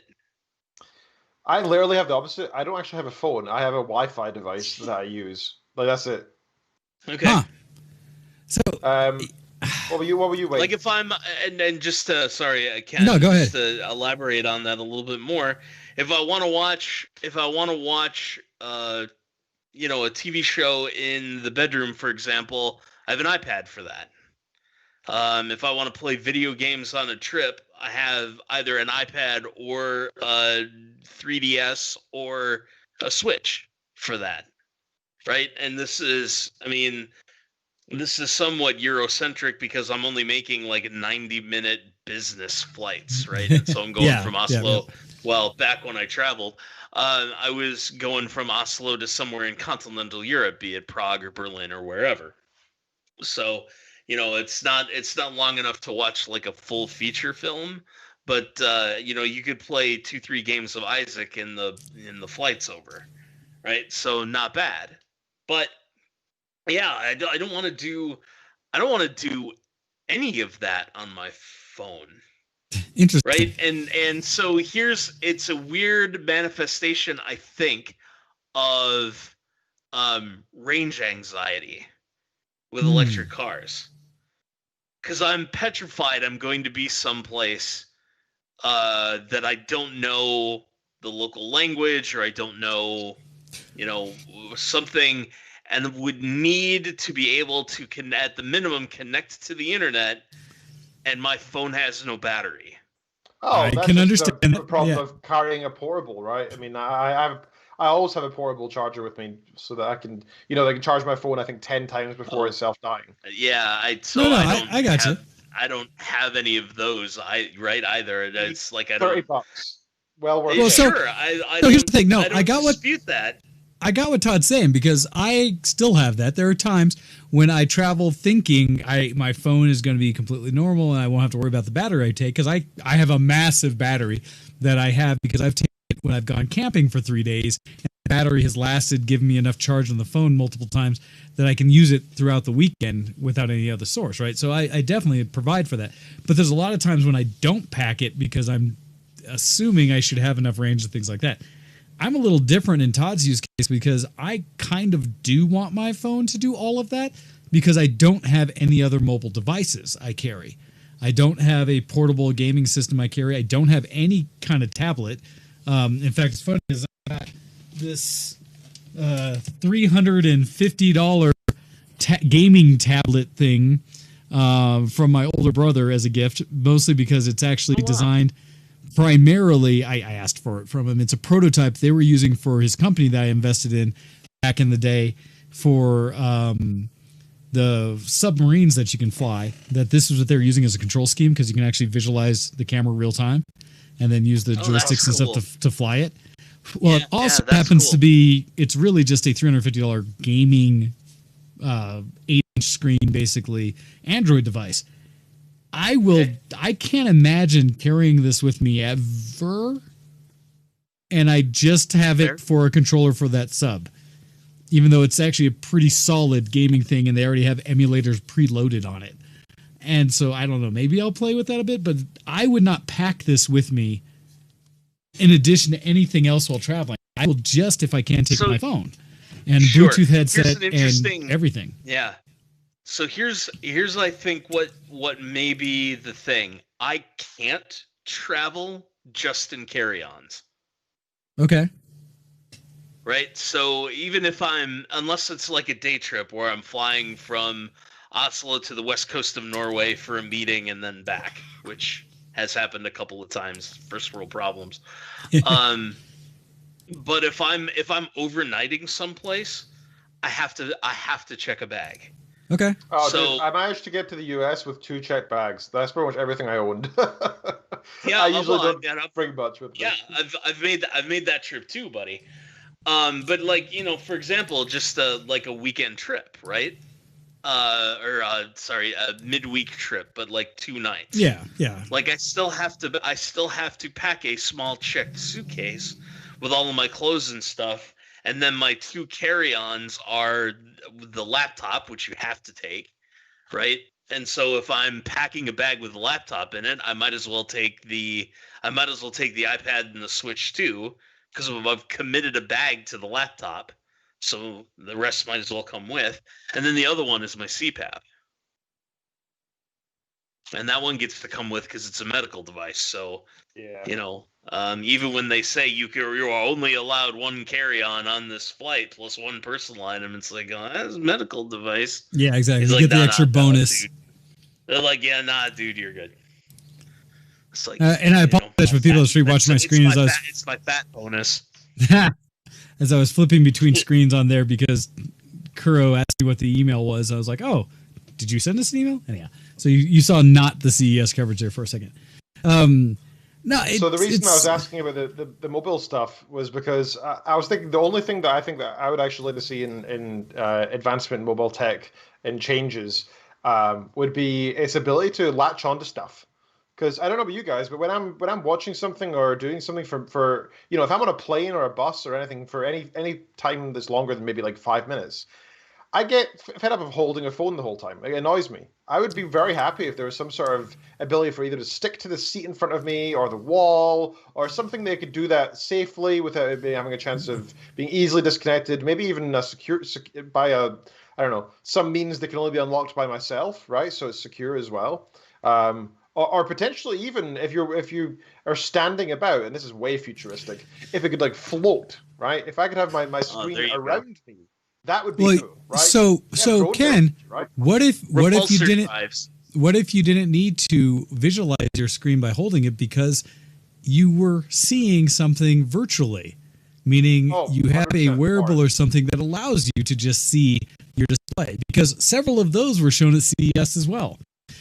I was going to show this little bit thing about the all-in-one digital dash that Mercedes announced, because I see something to the benefit of, like, we keep seeing newer versions of displays in front of us in vehicles, which is still something that is a everyday thing for a lot of people.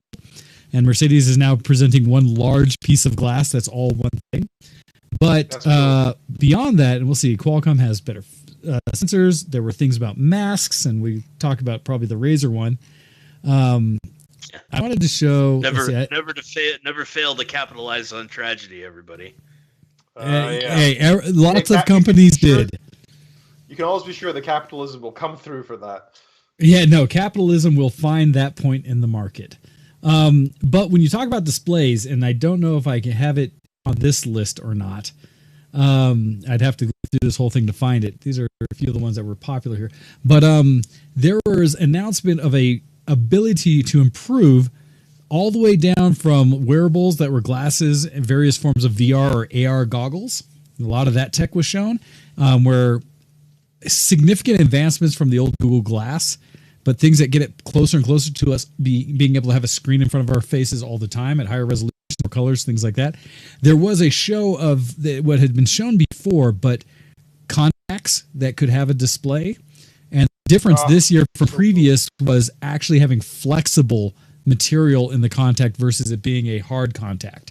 And so they were getting even closer to the potential that you could literally just put a lens on your eye that will be able to show information. The one they were showing should be able to show basically monochromatic information. And so showing it at one color, but the theory being you could read your texts, you could get, basic heads-up display information. I've talked many times, and maybe it's from playing games like Cyberpunk and others where all the games you ever play that have a heads-up display, the amount of times I've wanted a heads-up display in my life, just like, right? Yeah. Be it directions, the time, This is the one that's social media. When you see people, like, what have you been doing recently again? Well, just even being able to have facial recognition so you can see someone's name and it reminds you the last time you saw them or something like that. There's good and bad from that. There's that great black, what is that show? Whatever the Netflix show. What? Black Mirror. Yeah, Black Mirror. There's that great episode of Black Mirror where basically everybody always has access to memories and share and stuff. That kind of highlights where good, bad, and ugly of that. But essentially, just the idea of having a display with information in front of you that you don't have to first pick up your phone to kind of look at to see what it is. You know, we already have the minimal verse of that with smartwatches. Smartwatches is that first step away from bringing up a whole phone to access information. Yeah. Be able to just look at your watch and get like that latest message or, you know, what is my schedule or calendar or things like that. That's easier to see than having to obviously bring up your phone. So that is something I'd like to see. And to answer your question earlier, Ken, about technology and phones, I want the continuous upgrades. I want faster, better cameras, more storage. I actually am really interested in the LiDAR sensor in the 12 Max iPhone, the iPhone Pro Max 12 or whatever, because it allows you to see the world beyond just the visual camera. It now has depth things and better focusing at night, stuff like that. So more sensors, more things like. Although I don't want the back of my phone to be a full array of like cameras, which it seems like is happening. I will say this for the Razer mask. They're on the edge of something that I think I want in my life. So tell me about it. I don't know much about this. What's involvement in it? And I'll find it to put on the display here. Yeah, you can put it up on the screen, but it looks like the black. It looks like a typical Razer product, so it's got the black and green sort of visuals to it, but this thing looks really solid. It's got it looks like it's got filters for the inbound air. It looks harder than cloth, so it looks like it's somewhat rigid. Supposedly it's gonna have audio enhancement for muffled speech. Oh, yeah, it's a smart mask. It's called Project Hazel. The world's smartest mask, as they say. And so, yes, it has all of these features of, as I'm showing on the screen now, it's a hard mask that has active filtering in it. It has that audio production. It's supposed to, like, the filters are supposed to still be full-on filters. There we go. That are doing the whole bacteria in and out, so it should be filtering it, because I know there's a lot of things about if you're breathing out through a mask and it has those vents, the ones that let you breathe out, doesn't really help against bacteria because you're just spreading it to others. But this filters both directions. It's supposed to light up and be able to show like the whether the filters need to be changed, things like that. It has clear shield in the front so that you actually see the person's mouth, so that for people who need to read lips or otherwise see emotions and stuff like that, it provides that. It has the voice amp technology, which allows it to better enhance what you're speaking through the mask so that you can keep it on the whole time. Yep. I think those are the main features they talk about what this thing is at, as well as a case to like UV cleanse it every time. Okay, so give me that with the ability to dampen the translucent glass, right? So I can make it opaque, plus a set of like Google glasses or something, like you said, the heads-up display that I can mesh into the mask tight, right? So there's no air that gets in between. So it's just one full faceplate, and then a power supply isolation bit that's in the rest of the helmet, so that the only people who ever get to see my face again are my family and friends. That's cool. I love that. Okay. I like it. And here's why I want it, right? Never fail to capitalize on tragedy. The whole world's going to be monitored by cameras. And not that long a time. So you're not going to be able to go anywhere and get off grid. So if you want to move around incognito and not have facial recognition tell you that you were in this spot at this exact time on this exact day, then you're going to need some sort of way to go out anonymously. Gotcha.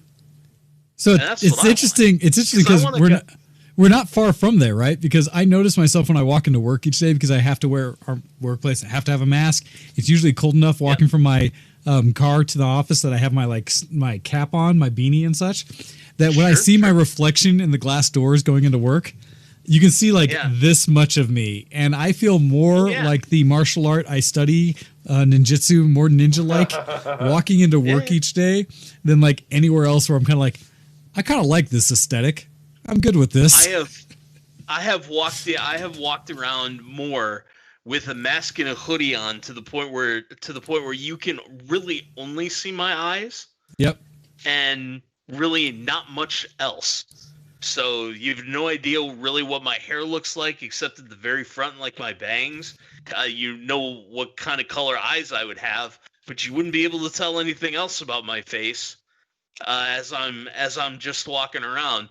So let's just go the full 9 and give me the isolation helmet that I just, I put on, and I don't know exactly how it latches necessarily. Okay. But there should be enough room on the rest of the helmet because all it's really powering is the mask, which, again, Razer apparently has got. I mean, they can do RGB swag in a mask, so it can't be that. The mask doesn't draw that much power. The Google glasses can't really draw that much power. So if you distribute the power pack in such a way that it doesn't change the center of gravity of your head all that much, they ought to be able to do it. And I'll take one of those today. So I noticed that Amazon Alexa, they have a new device out that started getting advertised to me anyway. It's their Amazon Glasses or whatever they call it. It's their equivalent of Google Glass. I haven't seen these yet. Yeah, they're out now and they're available, but they don't have a visual element. They're purely audio based, right? So they're glasses that you wear. That I think are just your standard prescription glasses, but you have an ear, like it can speak directly into your ear without covering your ear. So only you hear whatever is playing or being said. Okay. Okay. Which is pretty cool, right? So you can make phone calls with it, and you attach it to your phone and all this. So it's basically just a nice Bluetooth headset that's also glasses, and also has Alexa inbuilt. I kind of like it, but I also am sitting here thinking, man, we were so close to Google Glass. Why are we missing this? Why are we missing out on that? I don't know why there's no visual element here. It's and I agree with Todd. If it also linked in with a smart mask, that would be super cool. Yeah. Yeah. Well, right? And I do you could get information on the fly, maybe like what Wayne was talking about. Like if you walked in and you saw somebody's face, like it would do the facial recognition to go, this person is in your contacts, and you saw them last on. I want that so bad. Or even if it wasn't visual, even if it just did like a Bluetooth check nearby, like, oh, that person's near you. It doesn't need to be. Fine too. Yeah, I would be okay with that too. Well, I've described it in the way of being able. What was I saying? I forget where it was, but it said. I talked about this when I was up skiing last. I want the ski app that has an AR element to it, where I can have that up, where I can see not just it was the example we gave was skiing, but anywhere that I want the real life when I play video games right now. When I'm playing Warzone, and I can see through the walls to see where my other players are, the people on my team are at all times. I want that in real life. If I'm in a group, heck, even the example we had, Todd, of going to Vegas. We all go to Vegas, and I have my AR glasses on me, and I want to know where drunk friend number 3 is. I want to be able to... You see a bed moving slightly. Hey, I just want to see the marker, right? Let alone if I see the image that says like, oh, that's him over at the bar over there trying to talk up that gal.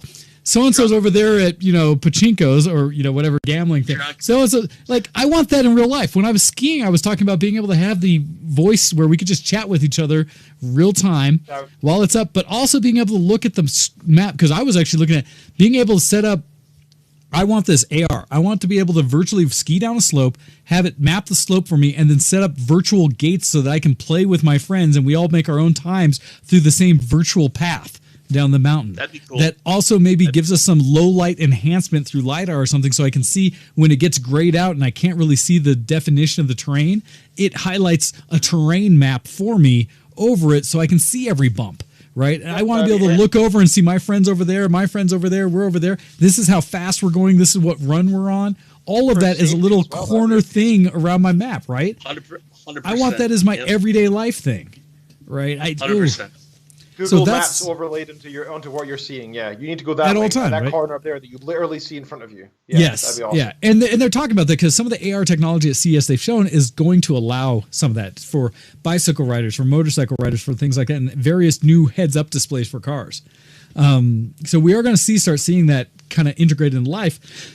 Although one of the challenges with CES is there's a whole lot of tech that's shiny and neat, but not necessarily actually going to get in front of us. A lot of it's concepts. Well, and 8K is the perfect example of that because we saw 8K TVs for the first time in 2010 or 2011. Wow, that's crazy. I remember seeing the very first 8K set from Panasonic because it was displayed in a place where it was like a 70-inch screen and you weren't allowed to get too close unless someone there let you.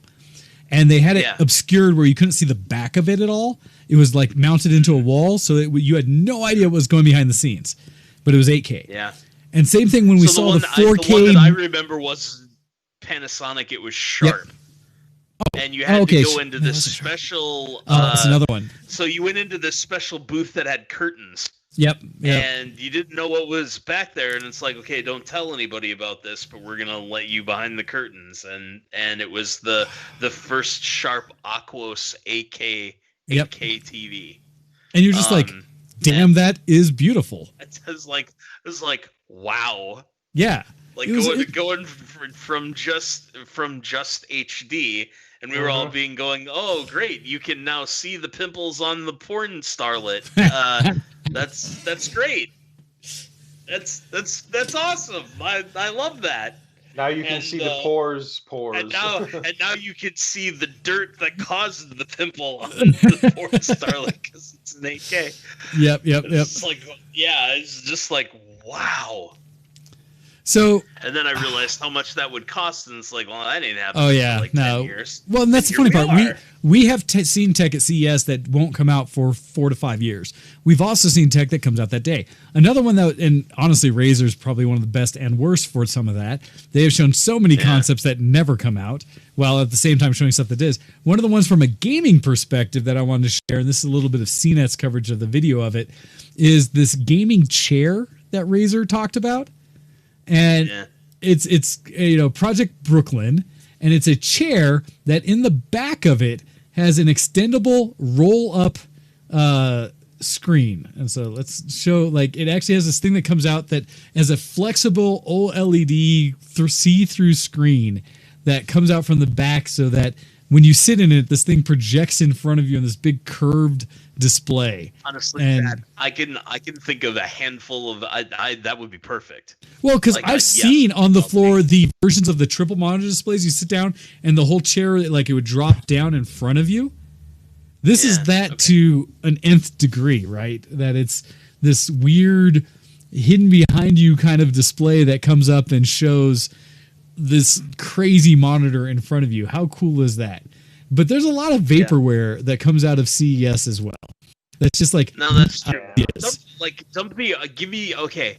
So I'll tell you what. Whatever the price point is, dump all the RGB crap and sell it to me for 80% the price. I'm 100% in. Yes, 100%. Well, I quite like the RGB crap. I agree on the price point.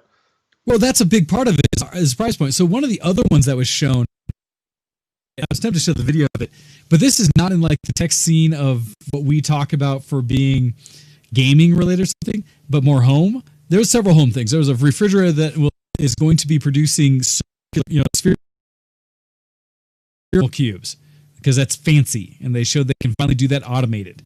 So there's a refrigerator to do that. Sorry, LG, I think it is. It produces what? Sorry. Spherical ice. So those nice, cool cube, like circles of ice versus actual cubes. There's a fridge that I think it's LG has the technology, or Samsung, one of the two, that's a see-through panel on your refrigerator so that you can hit a button to see what's in the refrigerator without opening the door. Completely not worth the price of it, but it's something they've shown in the past. They've made it bigger and more transparent. One of the ones that I'm now showing on the screen is Kohler, which came out with a whole lot of, Kohler does basically plumbing devices, things like that. They announced it's been all over so many of the like best award series things. It's so weird they focus on this. It's a bathtub that is high tech in that it It's a Japanese soaking tub. Essentially, yes. Which, Sorry. Which is Japanese. different. Which is different than a bathtub, I think. Fair. I mean, anyways, yes. The thing of note of this tub is that it fills from the bottom versus the top, so the water kind of comes up in it. And if you buy all the options, because this is one of those things that's another price and ridiculousness, the full package is like 16 grand US for this soaking tub. But as it fills up, you get the option where it'll spill over in an infinite waterfall over the edges and be reclaimed and continue to fill. Yep. It also has RGB, because all things today must have RGB. I mean, we can call it a gamer tub because of that. And it allows a fog effect as well, so it can actually produce fog that kind of sits on the surface of the tub as the water is flowing out. It so that you can, like, I don't know, put it onto the back of your pickup and, you know, drive just have it everywhere. Ominous trail behind you. Yeah.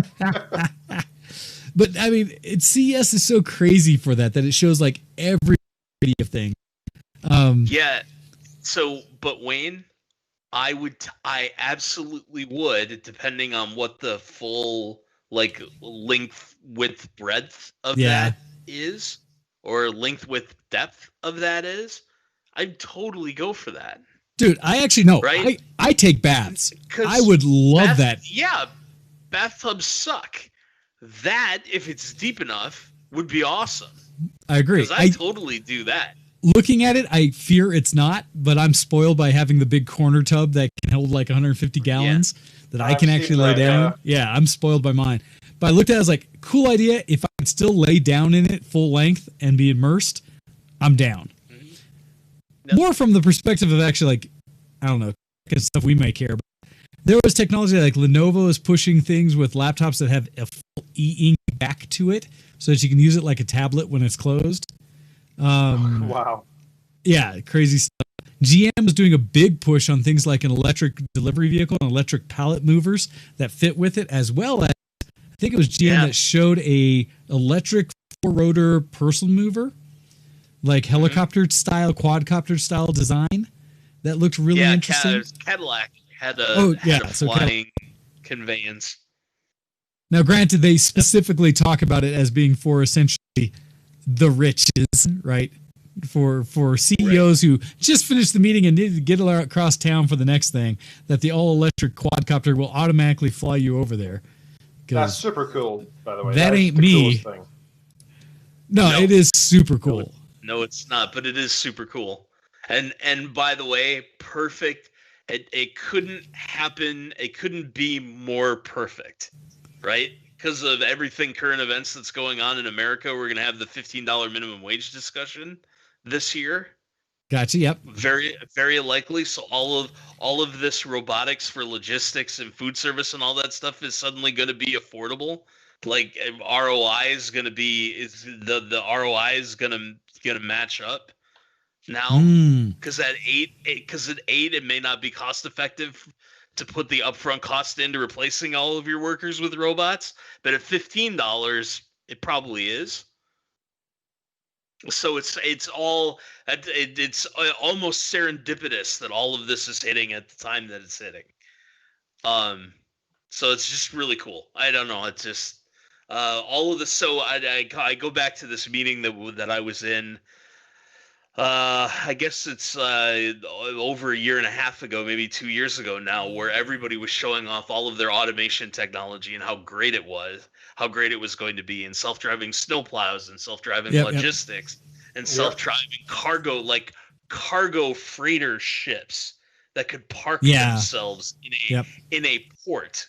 Yep. Right? And automated port management so that the self-driving cargo container ships could come into port and the port takes over and manages all the traffic into and out of. And that's so culture. That's so Ian Banks. I love that. Yeah. No, it's totally Ian Banks. It is something that is coming. It is happening. It is potentially safer because of all that. And what you're getting to is the repercussions of that technology. Correct? Well, those are all people's jobs. Yeah. Right? No. It's all people's jobs. I've heard the arguments about displacement, industrial revolutions, and all that stuff. We are 50 years behind the curve in the discussion of universal basic income. I found that out this week too. That the first person or the first people, or I guess in America, I should qualify that, the first people in America to study UBI was the Nixon administration. As crazy as that sounds, like they studied it back then as some sort of basic living thing. It had a kind of a specific name, and I only saw like a 10-second blurb on it. But we're 50 years behind the curve talking about universal basic income. Well, what happens when 30% of everybody doesn't have a job anymore?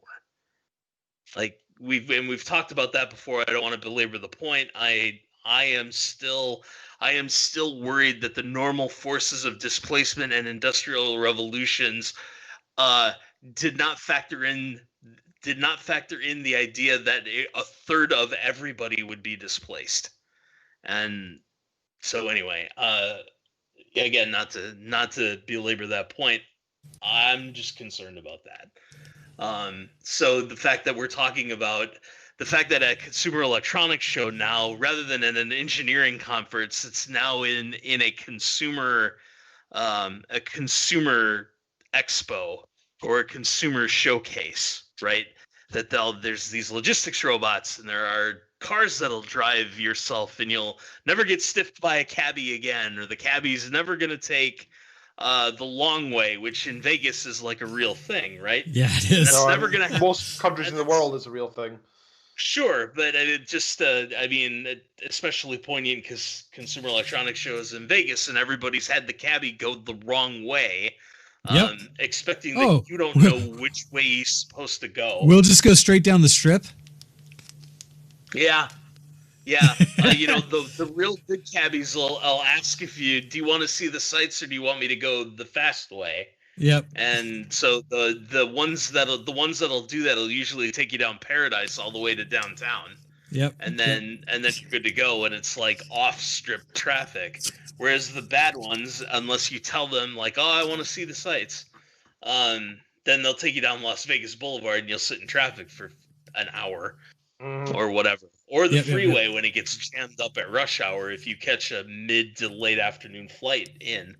Because the freeway could be a little bit jammed up too. But anyway, so yeah, it's weird. It's this weird confluence of markets and technology and politics and economics that all appear to be hitting at once, and it's going to be fascinating to follow. I'll be really curious if it's something worth us talking about, even if next show or something, about whether we are at a point where these companies are showcasing what the future is going to be based on their ideas and reality, or if they are truly reacting to the market.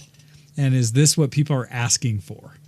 You know, that kind of curiosity. Are they truly innovators in the sense that they see and are pushing the future, like this is their directing, or are they just reacting to what we all are basically asking for? Kind of curious along those lines, because when I see this technology, there's so many examples of some things are like, well, I mean, that's kind of cool, and there's a lot of things where I'm like, who asked for that?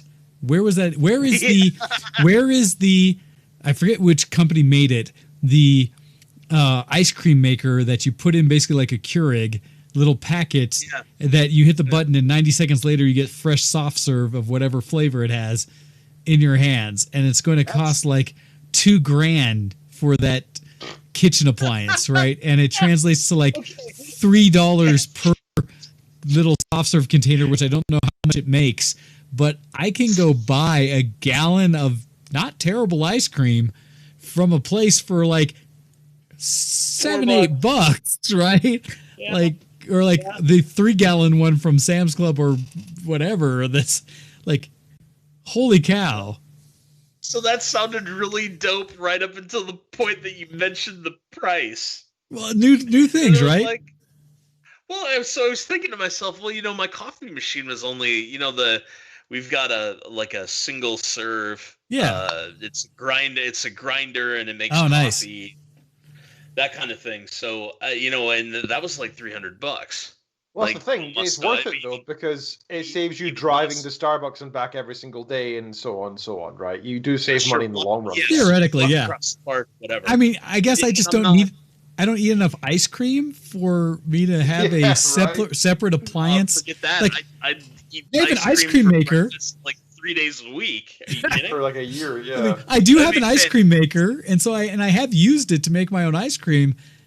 But I'll admit it sits under the shelf most of the times. I only bring it out on occasion. But to have like a, and this goes back to I don't remember if you were with me, Todd, at the CES where they had the liquor mixer, the thing that automatically would make mixed drinks based on the 6 potential inputs of flavors you had, and they were giving out. Part of the reason to go to that one is they were actually giving out mixed drinks. Every time you go, wow. here's one, boom, pour. Do you want? Oh, you wanted this? We have orange juice, soda, and this, and we have these 3 liquors. Here's the various drinks you can have. Sure. So I'll say it this way: if it was CES 2010, I really missed out. If it was CES 2011, probably a good idea. I missed out on that one.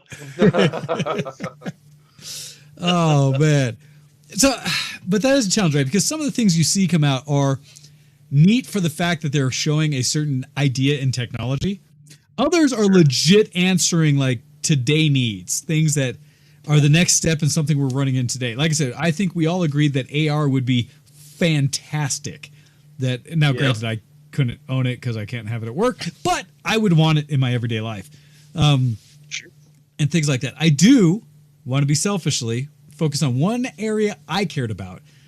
Well, as we are at the top of the show, although going a little late since we started a And little I was late. going to say, there's no real reason why we can't do this next week as well. I think we barely touched well, and the there's surface supposedly of to be some more stuff coming out, but I did want to bring up monitors because from a very more specific, like what actually is mattering and coming out, I was bitching about this for the last year solid because the standard for HDMI 2.1 has been ratified, and the challenge was we really didn't see any products coming out taking advantage of it. It's the new bandwidth standard in HDMI that allows 48 gigabit per second transmission, which allows full 4K, full 10-bit color, at least 120 hertz, and HDR, all in one package through the bandwidth. Finally, they've announced some monitors that are going to take advantage of this coming out this year. They should have been out last year because, damn it, the standard was there. But they're finally coming to market. So this is more on that level of things that are actually going to be available. And there were a bunch of different monitors that came out. What we're seeing in laptops is a big push for 1440p as the standard versus 4K, which makes way more sense in a 15 to 17-inch monitor space because 4K barely makes any sense at 17-inch. I don't think it actually does. But 1440p does. And we're starting to see as high as, I think they were showing the gaming technology in laptops, as high as a 300 hertz display at 1080p in a laptop, as well as 1440 ones that are hitting the 144 hertz. So true gaming technology in laptops and in regular monitors. So for me, like there were 2 big monitors that were shown. From the non-gaming perspective, actual content creation type thing, the Dell UltraSharp 40-inch monitor was shown. It's a 40-inch, essentially 5K monitor that's coming out at about $2,100. The key to it, though, is that it's a curved 40-inch that's 100% Adobe and sRGB color space. So it's an accurate like monitor for content creators, for people who are making videos, for people who are editing photos, things like that, which is cool, but $2,100 is dumb. But if anyone who's looking in the monitor space and you've looked at like pro monitors, the things that actually businesses use, the Opoplex, whatever style mounts, they jump price beyond gaming monitors so fast. Color accuracy and power consumption seems to really change that. From a gaming perspective, though, we actually saw a lot of companies who are showcasing now with the new HDMI 27 or 28-inch monitors pushing 4K at 144 hertz with G-Sync or FreeSync enabled. So we're going to start seeing that Wayne's use case of Wayne's perfect monitor coming to market. And what surprised me is while LG and Samsung have been pushing it for a while, the only company to announce the one that fits my very, very niche use case is ASUS. And ASUS announced a 32-inch 4K gaming monitor that will do 133, I think it is, or 144, somewhere in there, hertz refresh at 10-bit color with not HDMI 2.1, oddly enough, but DisplayPort 1.4 with their lossless digital compression, or near lossless digital compression. It does all the things I want at a 32-inch display at 4K. And I'm looking forward to that and can't wait for an announcement on price. It's Q2, though, that is coming. So I did want to say that somebody finally hit all of my check marks for what I want in a monitor. Now, they also have a 43-inch, and now I'm having to do the question of, is the 32 I have now the right size for me, or is 43 what I really want? And I don't know yet. I may be able to live with 32, maybe. But we'll see. And it's HDR 600, so it's not a 4000 nit on the 32-inch, but the 43-inch is HDR 1000 panel, so it's got a higher contrast. So I'm like struggling on that one, but yes, Octo, I saw that one as well. The old-fashioned stand-up announced 3 versions of a Led Zeppelin pinball machine. Brand which new. Is awesome. Yeah, so 10 songs, classic Led Zeppelin songs. The 3 varieties are different like album covers. Oh, cool. For 3 of the classic albums, and they start at 6,200 bone for the basic. Are those full size? Because there's those other companies that release those half size pinball machines. Really slick for like 5,000, 500,000. This is full size. Stern Pinball is basically the only game in town when it comes to the full size classic pinball. Gotcha. Pinball machines, but like sort of new IP, but that's sort of weird talking about it in those terms for a pinball machine. But the new modern built, modern vintage, I guess would be the way to say it. So that'll be cool. Hopefully the Pinball Hall of Fame will pick up one of those. So the next time that I am in town, I can play it, because they got a lot of the new stuff, and the new stuff is all Stern. So gotcha. Glad to see that there's still a manufacturer. Well, I will tell you this: there used to be lots of them, but from watching my friend PK that I game with, who does a lot of classic stuff. He's the one I've talked about who has the ultimate retro man cave with, I think, 3 stand-up pinball machines, and he just recently picked up like 2 or 3 or 4 stand-up cabinets. In fact, he found out the Neo Geo machine used to be a Miss Pac-Man when he pulled out the label. But no kidding. Yeah. But TK goes through and actually refurbishes his old pinball. Like I said, he has Pinbot, where he ripped it apart and put all new modern LEDs in it. And I will tell you, seeing an updated classic pinball machine with all refurbished, clean, and new bright lights is kind of epic. And I do kind of wish. That sounds quite special. I don't know if I mentioned this, but the one that I have that my parents are holding onto for me was not working for some time ago, and my parents found somebody to take a look at it, and it is now fully functional. Oh, very cool. And I am super excited for that. Like I need to send you some of the videos that TK shared, because when you see his refurbs, you look at it, it looks so, like you said, like the Led Zeppelin machine, like brand new, that it gives me a new sense of like, I would kind of want one of these in my life. So I do want to bring up one other tech that was on the top of the list. It's something that is not game related or anything, but it's something that I actually found interesting, because as I follow more and more about how the US does stuff, I'm like, I think I need more of this in my life. Not inexpensive, but an interesting tech. This is the Lasso recycling machine. And what it is, it says, I'm going to read the whole spec of it. It says, in early 2018, China decided to stop accepting the world's recycling, which is municipalities dumping diligently sorted bins at the nearest landfill. And it's one of those problems I think a lot of people in the world don't really understand, is that we've all been sold this message that recycling, you just throw it in the bin and it gets done. Very little actual ethical and environmentally friendly recycling happens in the world. Period. Because it costs. and it takes effort. And most people, once it's out of your bin and in some random outside of my life thing, people don't follow up what actually happens to the things we toss out. And I have found, unfortunately, that recycling is something that's basically thrown to garbage. It doesn't really happen, even though those of us who sort our things and try to do it like to think we're doing a good thing. Well, the machine from Lasso, according to the company, is the first closed-loop domestic recycling appliance. The machine has been public for just over a year, but it's been in development for almost a decade. The idea is you feed the Lasso recyclables, plastic, metal. It will steam clean them, remove labels to prevent contamination, intelligently sort the materials, and then quietly grind up the recycling before depositing it into internal storage bins. Once the Lasso fills up 3 to 8 times per year or so, you get a push notification in the app for it that schedules a pickup where the company will scoop up your recycling and make sure it actually gets recycled. This closed-loop recycling means that all the material will be repurposed or show up in a landfill or the ocean. As much as I don't do a whole lot of activism on the show and stuff, because it's a technology thing and because it's something that I thought and what really got me into it, I recycled and therefore I'm doing the right thing, only to learn that it's not really happening.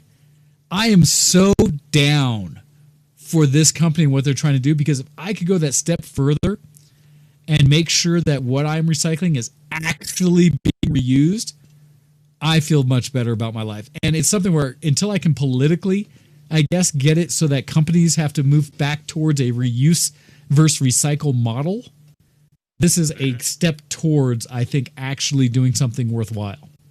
And so that's when I saw that I actually cared about. Good on you. Do something good for the world. So, one little thing I wanted to throw out. Hear, hear. Yeah, that's a great idea. I think in the future we really need to find a way of accrediting companies who actually do real recycling and not allowing companies to claim they do it when they don't actually, when it ends up going to Pakistan for them to burn for old computers. Yeah, where all they're doing is like burning and melting it to only pull out the gold and like high-end metals, and all the plastics being released into the atmosphere. That happens with so much electronic recycling. So bad. Yeah. Anyhow, so quick question before we end the show today. And yes, we can talk more tech going forward. I welcome all of you listening to email us and let us know what you'd like to hear that we missed. If there's anything you saw on CES that you're like, this is the coolest thing they've done. I have one more email that came in, and I wanted to share it if we may. This is because this is a Geek Cred, which we haven't got as many recently. This coming in from our friend Kuro. And I'm going to share the picture of it. It says, hey guys, here's some Geek Cred. I just finished building a custom ErgoDox mechanical keyboard. The case is 3D printed, took about 60 hours to print all the pieces. The key switches are all hand-built Halo Clear tactile, non-clicky switches. This thing is super nice to type on, but the split layout has taken me a while to relearn and how to type. At first, I was at 35 words per minute. Now I can surpass my standard keyboard speed of 96 words per minute. And saying, have a good show, everybody. So I'm going to show that real quick because this ties in a few things. But Geek Cred from our friend Kuro with a keyboard that he essentially 3D printed and assembled to give him his own custom split design. So I wanted to share that from Kuro before we ended the show today. And I think that's cool. Pretty slick. Wow. That's very cool. That is super cool. It's interesting because I've been looking at a few things because like 3D printing, right? That like getting a HOTAS set up for Star Citizen or other things like on my chair where it claps to the chair and I can have the joystick and throttle like right next to me. All the way to I've seen custom HUD display and like those add-on devices you get to make a full cockpit that you can 3D print. In fact, right now I'm 3D printing a thing to add my Tobii eye scanner back to my setup here and mount it on the bottom of my monitor. So that is super cool, Kuro. I love seeing people take the Geek Cred a step further and 3D printing. Good work, Kuro, and congrats. Because that thing was awesome. I'm going to give last shout-outs or ability to talk about whatever you want. Todd, before we end the show, and then I'll finish off with Ken, and then we'll get out of here today. I did it. I wanted to make sure we caught the Stern Led Zeppelin pinball game because that cool. That looks dope as hell. Yes, it does. I think I can just continue on next week if we are going to continue with this kind of chat. I've got a couple of the technologies that I've seen that I want to talk about, but it'll be more long form content and a quick brush up at the end. So, with that, you have been listening to ShowX Live on twitch.tv/VtWShowX, a particularly late one today. We almost made it to 4:20, blaze it. So thank you very much for tuning in this in a much longer show than usual. We very much appreciate it. You can find us everywhere, all over the interwebs at Linktr. I know we're finishing now, buddy. Don't you worry, little dog. You're okay. You can find us on linktr.ee/ShowX. That's linktr.ee. I'm typing into the chat there, so you can click on it. /ShowX. Check us out there for all the links for all things ShowX. It's easy to find, and we very much appreciate you checking us out and following us and subscribing and liking and stalking and sending in emails and all these things. You can do it all there. You can also donate directly to the show. The link is beneath this big box that you're looking at right now. There's a link down there to just donate wherever you please. Otherwise, you can also donate to our Patreon, which is inside that link as well, the Linktree link there. So check all that stuff out. We have a sister show that goes on more or less every week. We started back earlier this week on Friday, which is unusual. We normally do Wednesday shows. So check out this coming Wednesday at 6 p.m. EST, 11 p.m. GMT for Where My Pro's At, where we review books. Our latest episode is available on YouTube. Check us out on the Linktree link in the chat for Where My Pro's At. Last week we covered the book The Bad Seed by William March, which we didn't particularly like, but we gave it had a good discussion. We agreed it was one of our best shows I think we've had yet. So go check out the YouTube for that. This coming week is going to be a very difficult discussion because we're covering the book Lolita, which is a masterpiece and an incredibly insidious book that is creepy and indescribable. So go read that book with a good mental state first. You might want to meditate before you go into it because it is a tough read. Go read it and then join us so we can do our discussion on this coming Wednesday on twitch.tv/Where My Pro's At. Thank you all for listening, and we very much appreciate your support. And thank you, Todd, for your interesting discussions and anecdotes. I always appreciate hearing you. And Wayne, thank you so much for leading the discussion, and your passion on all things tech is very much appreciated. All right, everybody. With that, we're going to get out of here, but we want to wish you all a very good week and a salute to everybody for joining us. We love hearing from you. Please email us in at vtwshowx@gmail.com. We want to hear from you and help you lead our discussion. As you heard earlier, the massive, epic Ionis email. We want more of that from all of you. So with that, we'll check you out next time. We're out of here, everybody. Bye! Goodbye. See you in the next zombie. Good night.